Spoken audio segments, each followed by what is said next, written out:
วางมือไว้ทั้งตักนั่งเจริญสมาธิควบคู่กับการฟังธรรมไปนำสิเฮ็ดจังได๋ก็ได้ตามที่เฮาเคยเฮ็ดนะสิพุทโธพุทโธไปเรื่อยก็ได้บ่ต้องสนใจดอกว่าเว้าหยังเฮาสิเอาเสียงที่ได้ยินดังขึ้นแล้วก็ดับดังขึ้นแล้วก็ดับตั้งสติไว้ที่หูเอาเสียงที่ได้ยินนี่เป็นอารมณ์ประกรรมฐานเกิดขึ้นดับเกิดขึ้นแล้วก็ดับเกิดขึ้นแล้วก็ดับก็ได้คือว่าการฟังเอาคำปากคำเว้าก็สิบ่ปานใดดอกโยมก็ฟังมาหลายหูมาหลายเข้าใจมาหลายปฏิบัติมาหลายแล้วเมืองอุบลเป็นเมืองนักปราชญ์ลูกศิษย์ลูกหาหลวงปู่ชาติเต็มหมดอยู่แถวนี้คันว่าสรรงานจังซี่มันก็เกิดบ่ได้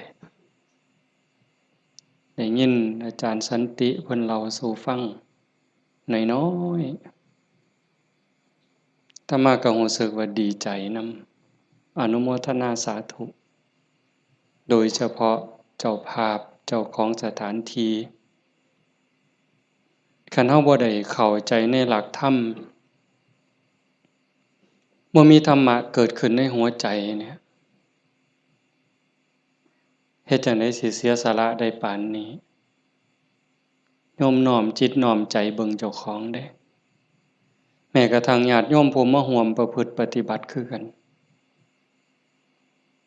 ถือว่าเฮาบุญหลายหลายคันบุญบ่หลายเนี่ยเฮาบ่ได้เกิดเป็นคนเป็นคนแล้วก็บ่ได้เป็นมนุษย์เพราะว่าคนกับมนุษย์มันคือแต่มันบ่คือก็คือเพียงแค่รูปร่างหน้าตากิริยาอาการคำปากคำเว้าแต่จิตใจความรู้สึกนึกคิดมันต่างเฮาได้เป็นมนุษย์พบพระพุทธศาสนาเกิดในบ้านในวัดในว่าในบ้านที่มีวัดมีว่ามีครูบาอาจารย์จูงใส่ศีลใส่ธรรมเฮาฟังหูเรื่องเฮาเข้าใจตั้งตนอยู่ในความบ่ประมาทกำลังดิ้นรนขนขวายหาที่พึ่งให้กับเจ้าของเฮากำลังหาที่พึ่งหาที่ยึดเหนี่ยวให้กับดวงใจเพราะว่าชีวิตเนี่ยมันประกอบด้วยสองอย่างอันหนึ่งกายอันหนึ่งใจร่างกายนี่ ก็อาศัยแรงบุญแรงบาปยังมีผสมประสานอยู่ในกระแสจิตก็จังได้มีโอกาสเกิดในโอกาสเกิดอาศัยท้องแม่แบ่งปันดินน้ำลมไฟมาเป็นเนื้อเป็นตัวถึงพ่อแม่สิแบ่งดินน้ำลมไฟเป็นเนื้อเป็นตัวเฮาแต่สิ่งที่ตกแต่งให้เฮาเป็นผู้หญิงให้เฮาเป็นผู้ชายเป็นคนขี้ร้ายเป็นคนงามเป็นคนโง่เป็นคนฉลาดเป็นคนทุกข์เป็นคนรวยอันนั้นขึ้นกับบุญเด้ขึ้นกับบุญกับบาปที่ได้เฮ็ดได้สร้างได้ทำไว้ตั้งแต่อดีตก่อนๆเฮาทั้งหลายจังว่ามีบุญบัดมันมาจากขันธ์แล้วหนีจากนรกพ้นนรกพ้นเปรตพ้นอสุรกายพ้นสัตว์เดรัจฉานได้มาเป็นคนยกระดับจากคนมาเป็นมนุษย์มีศีลมีธรรมเข้าใจในเรื่องราวของชีวิตแก้วแหวนเงินทองเฮาก็หาอยู่ประกอบสัมมาอาชีพเลี้ยงปากเลี้ยงท้องเลี้ยงลูกเลี้ยงหลานอยู่2มื้อ3มื้อที่เฮามาอยู่ในสวนธรรมเนี่ยคันไปค้าไปขายเด้ มันสิได้จักบาทผู้บางคนได้เป็นพันผู้บางคนได้เป็นหมื่นแต่ญาติโยมคิดว่าเอาไว้ซะก่อนแก้วแหวนเงินทองก็มีค่าอยู่มีประโยชน์อยู่แต่มันบ่สู่บุญบ่สู่บุญบ่สู่กุศลบุญกุศลจะเฮ็ดให้เฮาดียิ่งขึ้นไปกว่านี้สูงขึ้นไปกว่านี้บุญเป็นที่พึ่งปุญญานิปรโลกัสสมิงปฏิทาหุนติปานินังเพราะเหตุว่าบุญนั้นเป็นที่พึ่งของสัตว์ทั้งหลายในโลกหน้าพร้อมทั้งโลกต่อไปเพิ่งได้ตั้งแต่วินาทีนี้ตั้งแต่วินาทีที่เฮ็ดบุญก็เอากายเอาวาจาเอาใจนี่เฮ็ดบาปก็เอากายวาจาใจนี่เฮ็ดบาปเฮ็ดให้เกิดความทุกข์เกิดความเดือดร้อน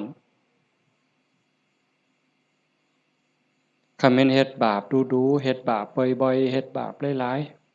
ๆถึงในขณะที่เฮ็ดมันสิม่วนมันสิสะใจก็ตามแต่จักมื้อหนึ่งเวลาหนึ่งมันจะเดือดร้อนในคราวที่มันลุ่มหลงมันก็บ่ย้านหยังดอกอย่างคนไปลักของเขาคนฆ่าเขาเนี่ยฆ่าสัตว์ลักทรัพย์ประพฤติผิดในกาม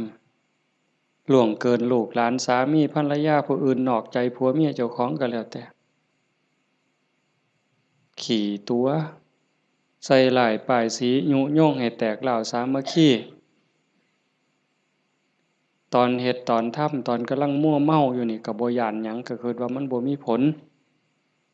แต่บัดฮอดเวลาหนึ่ง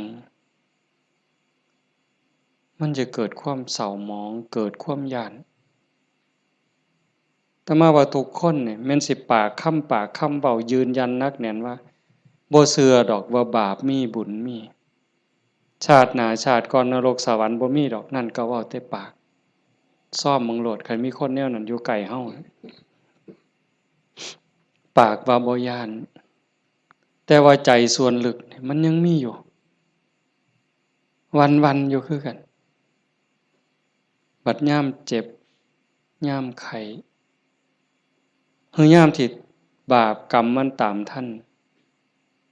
ตกทุกข์ได้ยากลำบากลำบนตอนนั้นสิกระวนกระวายเป็นทุกข์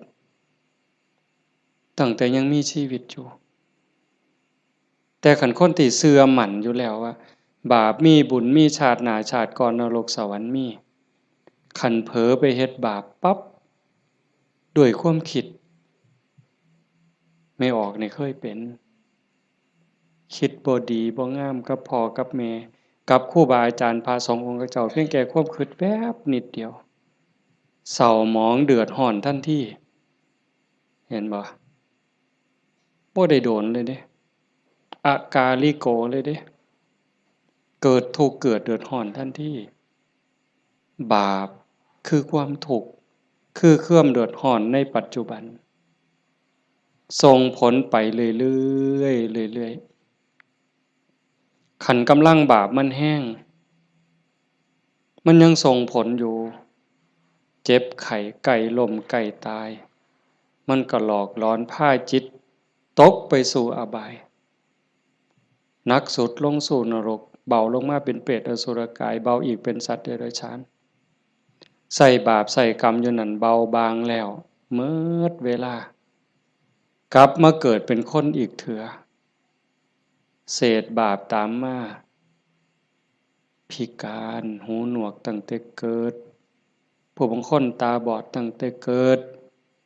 ผู้บางคนอวัยวะบ่สมส่วนผู้บางคนอวัยวะครบคือหมูตีนครบมือครบแข้งขาครบแต่ว่าขี้ร้ายโยมว่ามันถูกซ้ำใดเห็นหมู่เขางามเจ้าของก็นั่งเศร้าส่องกระจกยามใดจะแม่นอุกจะแม่นอัง ลังเถือก็หน้าตาดีดีแต่พิการมันมีแนวเฮ็ดให้กลุ่มใจทุกข์ใจอยู่หั่นบ้านเมืองเขามีมือ10นิ้วนิ้วมือ10นิ้วเจ้าของเพิ่นมี9เป็นตาอยู่บ่บัดนี้ไหว้พระยามใดก็จักสิเสี่ยงจักสิเฮ็ดจั่งใดขาดก็บ่ดีคันเกินมา11นิ้วแล้วบัดนี้สิ่งเหล่านี้เป็นผลของบาปที่ตามมาเล็กๆนะคันแม่นว่าอวัยวะก็คือหมู่อยู่หน้าตาก็พอไปวัดไปว่าก็บ่พอสิอายคนปานใดแต่ว่าทุกข์ล่ะเฮ็ดเวียกปานไฟไหม้มือไหม้ตีนค่ำบ่ได้ยืนคืนบ่ได้อยู่แต่บ่พออยู่พอกินจักเทื่อเอาคันให้อีกแนวหนึ่งดีล่ะพ่ออยู่พ่อกินหน้าตาก็พ่อไปวัดไปว่าแต่ว่าได้ผัวขี้เหล้าเป็นจังได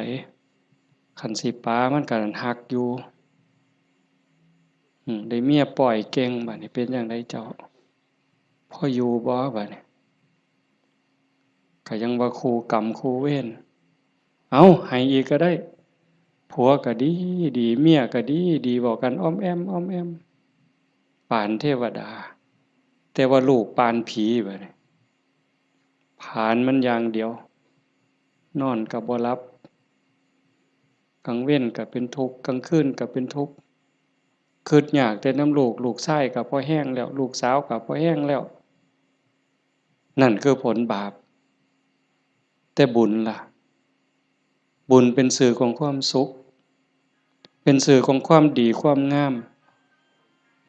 นำมาซึ่งความเจริญในขณะที่เฮ็ดปั๊บเฮ็ดบาปก็เอากายวาจาใจเฮ็ดเฮ็ดบุญก็เอากายเอาวาจาใจนี่เฮ็ดแต่ว่าบุญเฮ็ดแล้วมีความสุขบ่ต้องรอชาติหน้ายังไม่ออกมาในสวนธรรมกราบพระปั๊บบ่แม่นกราบตามธรรมเนียมเนี่ยกราบด้วยความเข้าใจว่าเฮากราบพระรัตนตรัยพระพุทธเจ้าพระธรรมพระสงฆ์พระพุทธะนี่อยู่ในใจกราบลงไปโดยสำนึกขึ้นขององค์สมเด็จพระบรมศาสดามันเกิดความอิ่มใจเกิดปีติสิสังเกตไม่ออกสังเกตเจ้าของอยู่ว่าเวลาเฮานั่งสมาธิเนี่ยคือภาคค่ำเนี่ยแหละภาคแลงเนี่ย5 โมงแลง6 โมงแลงนั่งสมาธินิ่งๆฮอดเวลาทำวัดบัดคุกเข่าขึ้นกราบงามๆนิ่มนวลคือกราบไปบนหลังพระบาทของพระพุทธเจ้ากราบลงไปบนหลังตีนเว้าภาษาเฮาเอาหน้าผากแตะลงไปบนหลังตีนของพระพุทธเจ้ากราบ3 เทื่อแล้วเงยขึ้นประนมมืออะระหังสัมมาสัมพุทโธภะคะวาพระผู้มีพระภาคเจ้าเป็นพระอรหันต์ดับเพลิงกิเลสเพลิงทุกข์สิ้นเชิงตรัสรู้ชอบได้โดยพระองค์เองโอ้สำนี้มันอิ่มน้ำตาไหลอ่อนซ่อนเจ้าของอิ่มใจภูมิใจเด้ลางเทื่อเฮาบ่ต้องเว้าคิดซื่อๆนั่งสมาธินิ่งๆทบทวนพระพุทธเจ้าเพิ่นเป็นไผมาจากไสเฮ็ดจั่งใดได้เป็นพระพุทธเจ้าบุกบั่นฝ่าฟันเสียสละหยังมาแหน่กลัวได้เป็นพระพุทธเจ้าพอได้เป็นพระพุทธเจ้าแล้ว ขนขวายในการบอกการสอนการแนะการนำพระมหากรุณาธิคุณที่ยิ่งใหญ่หวังให้สรรพสัตว์ทั้งหลายพ้นไปจากความทุกข์พ้นไปจากการเกิดการแก่การเจ็บการตายพอพระองค์เห็นว่าวัฏฏะสงสารนี้หาความปลอดภัยอีหยังบ่ได้เฮ็ดบุญบักใหญ่หลวงตกนรกก็มีเฮ็ดดีมาตลอดชีวิตพลาดนิดเดียวล่วงลงสู่อบายก็บ่อึดแม่นสิเกิดมาเป็นคนดีแล้วงามแล้วร่ำรวยเฉลียวฉลาดมียศถาบรรดาศักดิ์แล้วแต่ความทุกข์ก็บ่เคยห่างหายไปจากคนเกิดเป็นทุกข์โยมกระทบทวนเห็นเกิดในท้องแม่9 เดือน10 เดือนพัฒนาการเฮานั่งคดจ้องของอยู่ในท้องแม่มื้อคลอดแม่ก็เกือบตายทั้งเทื่อก็ตายอีหลีแม่ก็ห้องโฮโพสังกาหมดลูกหลุดออกมาสลบเลยลูกพ้นออกมาปั๊บก็ให้กากโลด100%เต็มหมดซุคนทุกข์เด้เกิดมาทุกข์แก่ก็ทุกข์หูจักซุคนละนั่งอยู่นี่เจ็บแขวเจ็บข้างเจ็บแข้งเจ็บขาปวดหลังปวดแอวเคยหมดซุคนน่ะหัวงอกตั้งแต่หัวงอกซื่อๆมันบ่เจ็บบ่ปวดก็ทุกข์เว้ยไม่ออกเป็นเลยว่ะส่องกระจกเห็นผมงอกนี่ถอนปั๊บโลดย้านเขาว่าเจ้าของเฒ่าเห็นบ่อายุส่ำ40คันเขาเอิ้นแม่ใหญ่ได้งวกปั๊บตาเขียวปื้อโลดเด้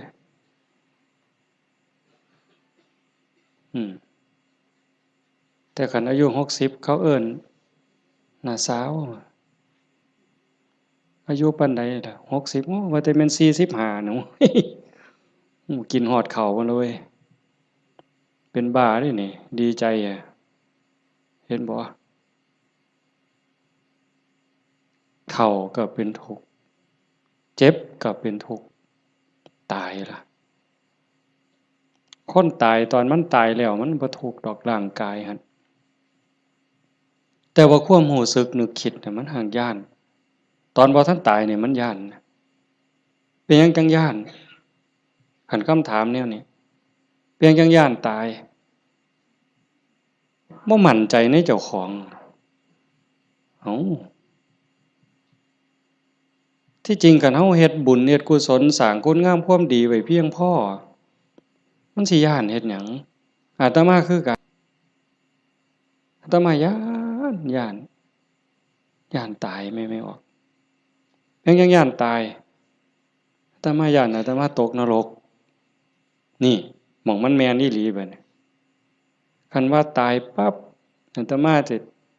ไปเกิดเป็นเทวดามีสวรรค์วิมานกว้างใหญ่มีบริวารล้อมหน้าล้อมหลังมีทิพย์หมดเฮาสิไปเกิดเป็นพรหมจังซี่สิไปย้านเฮ็ดหยังบัดนี้ก็ซ้ำเฮาสิหนีจากบ่วควายนอนจักขี้ตมจักขี้งัวขี้ควายไปขึ้นปราสาทมีเครื่องย้อมเครื่องทามีความหอมเต็มสะดวกสบายเฮาก็บ่ได้ย้านแต่นี่มันสิตกลงไปหลายกว่าเก่าเนี่ยมันก็เลยย้านแม่นคือบ่อาตมาบ่ฮู้ดอกโยมก็คิดเอาเองว่าโยมย้านคืออาตมาบ่ตายมันทุกข์ลางเทื่อก่อนตายเนี่ยญาติโยมนี่คนประพฤติปฏิบัติธรรมไปร่วมงานศพดูๆไปเยี่ยมคนป่วยบ่อยๆนี่ได้น้อมธรรมเข้ามาใส่ตนส่ำใดเห็นคนเจ็บคนป่วยทรมานโอ้ยบัดฮอดคราวเจ้าของสิเป็นจั่งใดน้อคิดดูเพราะพระพุทธเจ้าเพิ่นบอกว่าโอปัญญิโกควรน้อมเข้ามาใส่ตนเลือกได้อยู่บ่ล่ะโยมโอ้ยผู้ข้าสิเลือกเอาตายด้วยโรคอันนี้ดอกสิเอาไหลตายดอกเอ้าง่ายที่สุดแล้วเด้นี่เอาวะ กินข้าวอิ่มๆกับลูกกับผัวกับเมียแล้วนอนหลับแล้วตายไปเลยนี่ง่ายที่สุดเหรอเอาบ่ยังบ่ทันหันเอาอยู่เด้นี่ขนาดวิธีที่ดีที่สุดสบายที่สุดล่ะเด้ขันไปเว้าถึงพวกเจาะข้อเอาหายใจบ่ได้เจาะข้อเพราะท่านก็ป้อนอาหารทางสายยางเจาะสวงเอาเงี้ยวออกบัดนี้เอาเลือดก็ใส่ทั้งแขนข้างนึงน้ำเกลือก็ใส่แขนข้างนึงออกซิเจนงุ่มดังอีกเจาะสวงเอาน้ำออกบัดนี้อุ้ยผู้ใดคิดว่าเจ้าของสิบ่ถูกแนวนั้นแน่อยู่นี่ยกมือขึ้นเบิ่งบ่มีหลักประกันหยังเลยพระพุทธเจ้าเป็นผู้มีพระมหากรุณาธิคุณคิดเห็นบุญคุณของพระองค์เที่ยวบอกเที่ยวสอนจากป่าสู่ป่าจากเขาสู่เขาจากกระท่อมของคนขอทานฮอดปราสาทราชวังของพระราชามหากษัตริย์คิดเห็นบุญคุณของพระองค์จังซี่เฮาได้มาเฮ็ดนำทำตามมันเป็นบุญแน่ๆคิดพ้อคิดเห็นนั่งสมาธิพิจารณาไปเกิดอิ่มใจพอใจสุขใจเดียวนี้คิดเบิ่งเจ้าของมันถึงสิเกิดบ้านนอกคอกหน้าบ้านป่าขาดอนบ่ร่ำรวยเป็นแสนเป็นล้านคือเพิ่นแต่ว่าเฮามีวัดมีครูบาอาจารย์มีพี่มีน้องที่รักศีลรักธรรมเฮามีสัมมาทิฏฐิมีความเห็นถูกเห็นตรงตามคำสอนพระพุทธเจ้าอย่างน้อยๆนี่เชื่อว่าบาปมีบุญมีชาติหน้าชาติก่อนนรกสวรรค์มีเฮ็ดดีก็ย่อมได้รับผลดีเฮ็ดชั่วก็ย่อมได้รับผลชั่วพระพุทธศาสนาสอนเรื่องเหตุเรื่องปัจจัยเพราะสิ่งนี้มีสิ่งนี้จึงมีหว่านพืชจังไดก็ได้ผลจังซั่นอ่อนซ่อนเจ้าของภูมิใจในเจ้าของแม่นสิเกิดบ้านนอกคอกหน้าทุกข์ยากปากหมองบ่ร่ำบ่รวยบ่สวยบ่งามแต่เฮามีโอกาสได้เข้าวัดได้มีโอกาสปฏิบัติธรรมเป็นผู้บ่ประมาทได้ยินเสียงปากเสียงเว้าของครูบาอาจารย์น้อมนำลงสู่การประพฤติปฏิบัติซ้ำนี่เฮาก็พอแห้งอะนี่โยมเป็นบุญล่ะเด้นี่เกิดปีติเกิดความอิ่มใจแล้วก็ตั้งตนในความบ่ประมาทอีกอันนี้หมายถึงบุญเฮ็ดปั๊บก็เกิดความสุขใจอิ่มใจปั๊บขันเฮ็ดเรื่อยๆเฮ็ดบ่อยๆเฮ็ดดูๆจิตนึกตั้งแต่ถึงคุณงามความดีบัดเจ็บบัดป่วยบัดไข้บัดหนาวบัดสิล้มสิตายนิมิตที่มันดีมันงามนำพาดวงจิตดับปุ๊บไปสู่สุคติขันมันเฮ็ดดูอันนี้หมายถึงดีเด้ให้ท่านรักษาศีลเจริญภาวนาเลี้ยงพ่อเลี้ยงแม่เขาวัดเขาว่าสร้างน้ำทำบุญมีจิตเอื้อเฟื้อเกื้อกูลนะขันมันเฮ็ดดูบ่อยๆจิตมันเที่ยวทางนี้ดูอั่นดอกมันก็ง่ายต่อการสิเกิดสิ่งเหล่านี้ในการจูงจิตไปสู่สุคติดับปุ๊บก็ไปสู่สวรรค์ไปสู่พรหมเอิ้นว่าไปสู่สุคติใส่บุญใส่กุศลไปจนหมดแห้งของบุญของบาปของบุญของกุศลส่วนนั้นหมดเวลาขันบ่ทันถึงความเป็นพระอริยเจ้ากลับมาเกิดเป็นคนอีกเถื่อบัด ผลบุญพามาเกิดเป็นคนเศษบุญตามมาปุ๊บรูปร่างหน้าตาผิวพรรณสวยสดงดงามมีความอ่อนน้อมอ่อนโยนมาแต่ต้นเกิดในตระกูลสูงเชื่อผู้ดีให้ทานมาหลายๆด้วยจิตศรัทธารวยตั้งแต่เกิดแต่มาเว้ามาหลายๆปีแล้วว่าคันคนให้ทานด้วยความศรัทธาด้วยความเลื่อมใสเฮ็ดด้วยความจริงใจผลมันให้รวยบางเทื่อรวยตั้งแต่เกิดบ่ทันมื่นตาซ้ ปู่ย่าตายายเตรียมฝากธนาคารไว้ให้เปิดบัญชีไว้รับเป็นร้อยล้านพันล้านล่ะเห็นบ่ล่ะนั่นคืออานิสงส์ของศีลของทานของบุญของกุศลสวยรวยสวยผอมงามผอมรวยผอมฉลาดผอมโรคภัยไข้เจ็บหน่อยอายุยืนมีคนเคารพนับหน้าถือตาเว้าหยังคนก็เชื่อถอยฟังคำผู้ใดบ่อยากได้เนี่ยก็100%ทุกคนอยากได้แต่ว่าอยากซื่อๆมันบ่ได้แบบนี้ต้องเฮ็ดต้องสร้างเหตุปัจจัยแต่ว่าคนไทยในปัจจุบันเนี่ยอาตมาว่าก็กำลังหลงทางไปไกลคือกันมองจังหนึ่งก็คือศาสนาพุทธเจริญเบิ่งอีกแนวหนึ่งก็คือเสื่อมเต็มที่ในเวลาเนี่ยนี่คือชุมนุมชนของเฮานี่กลุ่มเฮานี่คือเจริญอยู่แต่ว่าอีกกลุ่มหนึ่งมันอาศัยพุทธศาสนาติดยี่ห้อพุทธศาสนาแต่ว่าเนื้อในแกะกล่องเปิดขวดกินเข้าไปมันบ่แม่นบ่อยากเว้าหลายปานใดดอกเรื่องหมู่นี้แต่มันทั้งเถือกับเป็นตาเว้าอ่อนวอนบวงสรวงพิธีกรรมนี่มันออกนอกทางหมดนิยมคันมันสิง่ายปานนี้พระพุทธเจ้าสิมานั่งเฮ็ดหยังสิสอนเฮาให้ฝึกให้ฝนให้เพียรเฮ็ดหยังครูบาอาจารย์หลวงปู่หมั่นหลวงปู่ชาเอาชีวิตเกือบบ่รอดเขาซั่นก็ขึงฝ่ายแล้วก็มาผูกหัวเจ้าของก็สวดซะทีล่ะอิติปิโสล้าน800,000ก็ได้ตัวให้มันหอเวินๆๆๆกิเลสคูโคบๆๆๆออกโลดติล่ะมันแม่นบ่ล่ะกระแสนี่กำลังแห้งแม่ออกกระแสนี่กำลังหลายลางเทื่อก็เงินนี่เป็นตัวตั้งบ่ได้ตั้งใจดอกแต่ขี่รถมาได้ยินแหมเปิดวิทยุฟังแถวๆนี้ล่ะวิทยุแถวๆนี้ล่ะหมดนำกันนี่ล่ะเนาะเพราะว่ามันได้เงินหลายบางมื้อวันที่2บ่อาตมาไปเทศน์งานหนึ่งเทศน์จบคนกำลังหลั่งๆๆๆๆมาบัดยามมื้อเช้ามื้อรุ่นก็เลยถามประธานงานเขาก็บ่ฮู้ดอกว่าท่านเข้าใจว่ามันเป็นแนวใดอะนะถามว่าเป็นจั่งใดงานเรียบร้อยดีอยู่บ่ว่าซั่นเรียบร้อยอยู่ค่ะน้อยเพิ่นว่าอุ้ยได้เงิน800,000กว่าเพิ่นว่าสาธุว่ะงานคืนเดียวง่า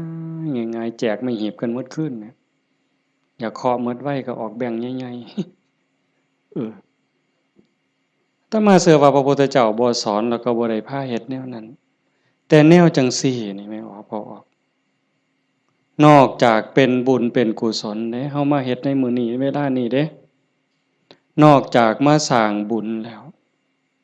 มาหาที่พึ่งสำหรับดวงจิตดวงวิญญาณเจ้าของแล้วชีวิตมันมีกายกับใจอย่างว่าร่างกายประกอบด้วยดินน้ำลมไฟเหมือนเวลามันก็แตกสลายดินขึ้นดินน้ำขึ้นน้ำลมขึ้นลมไฟขึ้นไฟแต่กระแสจิตกระแสใจกระแสวิญญาณเดินทางต่อหอบบุญหอบบาปไปขันดวงจิตดวงใจดวงใดได้รับการพัฒนานอกจากบุญแล้วพัฒนาคือมันเฮ็ดให้เกิดให้มียกระดับเจ้าของสูงขึ้นจากอำนาจการบีบคั้นกดขี่ข่มเหงของกิเลสคือความโลภความโกรธความหลงจิตดวงนั้นเบายิ่งเบา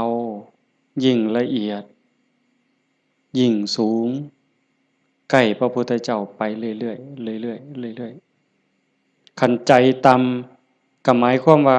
กิเลสถมมันหลายใจสูงกิเลสติดหน่อยขันสูงที่สุดกิเลสเกาะบ่ได้ก็เป็นอิสระจากกิเลสไปเข้ามาเดินจงกรมมานั่งสมาธิสวดมนต์ฟังเทศน์ฟังธรรมก็เพื่อสิซักฟอกจิตใจเจ้าของ การฟังธรรมนี่ก็เป็นตนหนึ่งเฮ็ดให้เฮาได้เกิดปีติเกิดความสุขเกิดสมาธิตั้งแต่เกิดความเข้าใจได้ส่องได้ทางยกจิตเจ้าของให้มันสูงยิ่งขึ้นได้เฮาก็เฮ็ดหลายๆอย่างทั้งการฟังทั้งการประพฤติปฏิบัติทั้งการสวดมนต์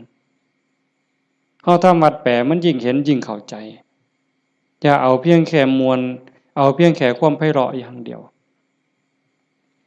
เฮาสวดซ่า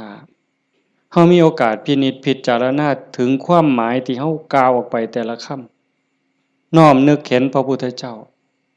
นึกถึงครูบาอาจารย์พระอริยสงฆ์คือจังเพิ่นบอกเพิ่นสอนอ่านไปนำสวดไปนำพิจารณาหาเหตุหาผลหาความหมายนำมันจะได้เข้าใจยิ่งขึ้นคันเฮาคิดจังสี่คือโยมพอออกผู้เป็นเจ้าภาพนี่เป็นตะเงิดคนอีหลีเด้อาตมาเห็นอาจจะเห็นมาหลายแต่จื้อได้นี่เป็นรายที่สอง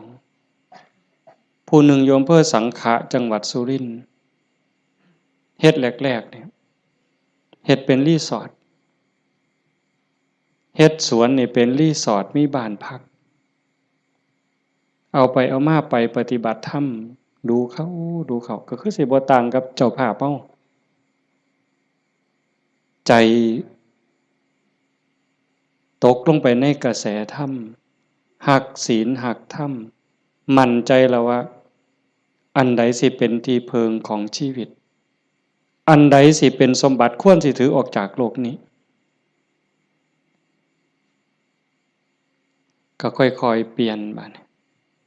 จากรีสอร์ทจากบ้านพักนัดพี่นัดน้องไปร่วมปฏิบัติจากกลุ่มก่อนเล็กๆจัดประกาศงานบักใหญ่มีงานปฏิบัติธรรมมาหลายปีตั้งสถานีวิทยุคือกันเลย2 ปีที่ผ่านมาหลังเนี่ย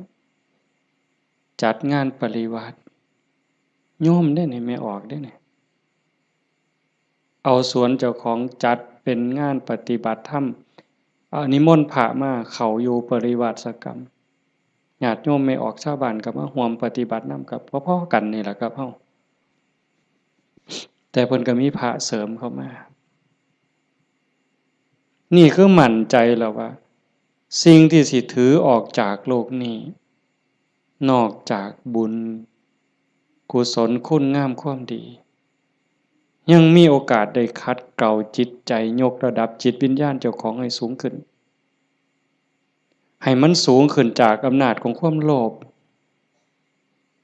ความโกรธความหลง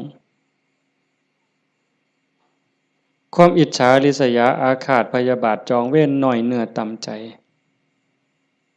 บุญยังบ่ทันปลอดภัยปานใดเลยดีอยู่แต่บ่ทันปลอดภัยเพราะว่าคำสอนของศาสนาญาติโยมก็ได้ยินอยู่แล้วหลายๆมื้อเฮาก็ทำวัดอยู่ประจำละชั่วประพฤติดีเห็นบ่ละชั่วประพฤติดีทำจิตให้บริสุทธิ์ตัวจิตบริสุทธิ์นี่จึงเป็นพุทธศาสนาละชั่วมาเฮ็ดดีนี่มันยังบ่ทันฮอดพุทธศาสนาแต่มันเป็นหลักสากลของโลกของจักรวาลผู้ใดเขาก็สอนกันแบบนี้ญาติโยมก็ลองพิจารณาว่าชีวิตเฮาที่เหลืออยู่เนี่ยเฮาสิเฮ็ดจังไดจังสิใกล้พระพุทธเจ้าใกล้หลักธรรมเข้าไปที่สุดจากชั่วมาถึงดีจากดีไปถึงว่างจากชั่วมาถึงดีจากดีไปถึงว่างตัวทางสายกลางเนี่ยเฮาเดินจงกรมเฮานั่งสมาธิแน่ๆแล้วว่าเฮานั่งเอาบุญ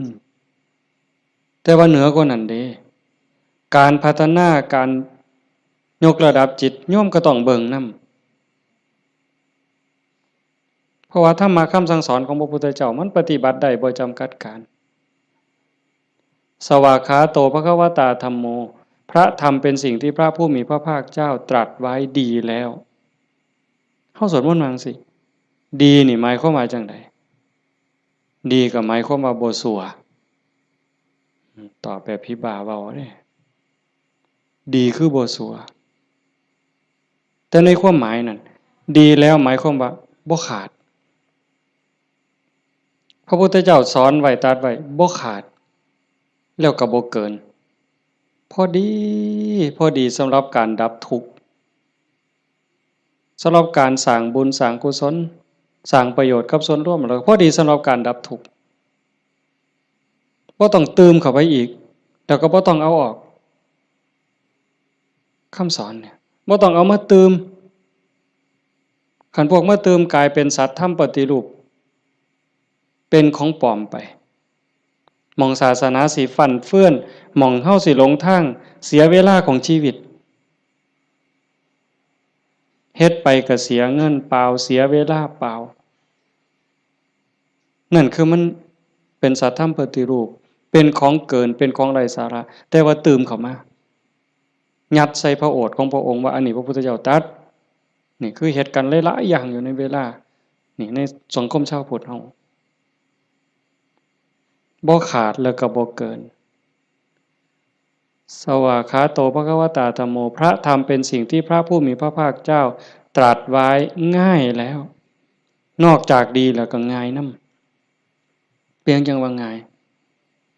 เป็นเหมือนกับเปิดของที่ปิดของที่ถูกปิดอันไหนเป็นคนปิดความบ่ฮู้อวิชชาความบ่ฮู้โมหะความหลงความมืดมันครอบงำจิตใจของเราสัตว์มาชั่วอนันตกาลจนเจ้าชายสิทธัตถะเสด็จออกบวชบำเพ็ญเพียรบารมีได้ตรัสรู้ใต้ต้นพระศรีมหาโพธิ์ก่อนพุทธศักราช45ปีนั้นจึงเปิดขึ้นมาได้นักบวชก่อนพระองค์เนี่ยเฮาสินับหลายปานใดเป็นหมื่นๆองค์หมื่นๆศาสดาหมื่นๆครูอาจารย์ที่แสวงหาแต่ว่าบ่มีผู้ใดพอเปิดบ่ออกบุญบารมีบ่ถึงแต่เจ้าชายสิทธัตถะบำเพ็ญบารมี20อสงไขยกำไรแสนมหากัปบารมีเต็มเปี่ยมจังสามารถเปิดของที่ปิดหงายของที่คว่ำจุดแสงสว่างในที่มืดบอกทางแก่คนหลงทางนี่คือคำสอนของพระพุทธเจ้าเด้เปิดของที่ปิดหงายของที่คว่ำบอกทางแก่คนหลงทางจุดแสงสว่างในที่มืดก็จังว่าตรัสไว้ง่ายแล้วธรรมมันอันมีส่วนขี้ริ้วพระองค์เฉือนออกหมดสิ้นแล้วตัวใดมันเฟือมันฝุ่มเฟื่อยเป็นเรื่องไร้สาระเฮ็ดให้เสียเวลาพระองค์ปาดออกเฉือนออกหมด คือกันครับ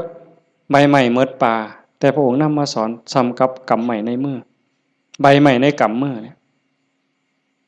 ม่วนหลายมันบ่เป็นประโยชน์บ่เป็นไปเพื่อการดับทุกข์มันอาจเสียหลายคือกับใบใหม่ในป่าสูตรนั่นสูตรนี่สูตรยารักษาโรคสูตรสะเดาะเคราะห์ต่อชะตายังก็สิบอกกันคือซุมื้อเสริมดวงเสริมมงคลหยังก็แล้วแต่วิชาที่มันบ่เป็นไปตรงไปเพื่อความดับทุกข์พระองค์บ่เอามาสอนเฉือนออกบ่เอามาเว้าถือเป็นเรื่องไร้สาระเป็นหยังจังเอาแต่สิ่งที่มันเป็นประโยชน์ล้วนๆเอาแต่แก่นเพราะว่าวันเวลาของชีวิตเฮาบ่พอโยมชีวิตหนึ่งๆเฮาบ่พอสำหรับการจะปลดเปลื้องกิเลสออกจากใจเป็นเรื่องรีบด่วนวันเวลาของชีวิตเฮามันบ่ถึง100ปีจักคนเนี่ยเห็นบ่เบิ่งดีๆเด้เฮาเกิดมาอยู่ในโลกนี่มันบ่เกิน100ปีหลายคนอยู่นี่60แล้ว70แล้วอายุจน70หัวงอกแขวหักแล้วเนี่ยกิเลสลดลงหรือยังถามเจ้าของเบิ่งยังเครียดให้ลูกเขยบ่เครียดให้ลูกไผ่บ่ไปตักอาหารยามมื้อเช้านี่มันอยากได้หลายเกินจำเป็นบ่บางเทื่อตักไปก็อันนี้ก็สิเป็นตาแซ่บอันนี้ก็สิเป็นตาแซ่บตักไปตักมาแงกเบิ่งถาดโอ้มันสิกินหมดบ่พอละเพิ่นว่า ย่างสิวิโตเฮ็ดบักสมยังถอยกลับหลังมาอีกอยู่2 ก้าวกำปึ๊บอีกอยู่นี่คือเขาพัฒนาบ่ทันไปเนี่ยตอนนี้อายุ70นี่เอาบักสมมาหน่วยนึงยังบ่พอยังเอาหน่วย2ไว้เสียงไว้ให้หลานอยู่มื้ออื่นมื้อนี่เจ้าว่ามันของเล่นซั่นบ่กิเลสเนี่ยสิเอาชนะมันแนวใดหลายภพหลายชาติหลายแสนชาติล้านชาติมาแล้วที่เฮาแพ้มาตลอดแต่ว่าก็ใครแน่ชาตินี้ได้มาเป็นคนสู่ตอนในสนามนี่เวทีนี่คันแม่นนักมวย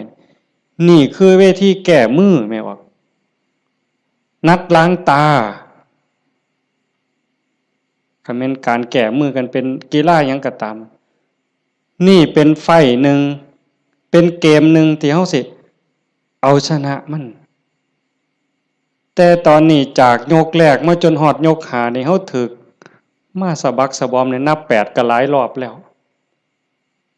อีกบ่ถึงนาทีแล้วเด้มันสิหมดยก5นี่สิหวังน็อกอยู่บ่เจ้า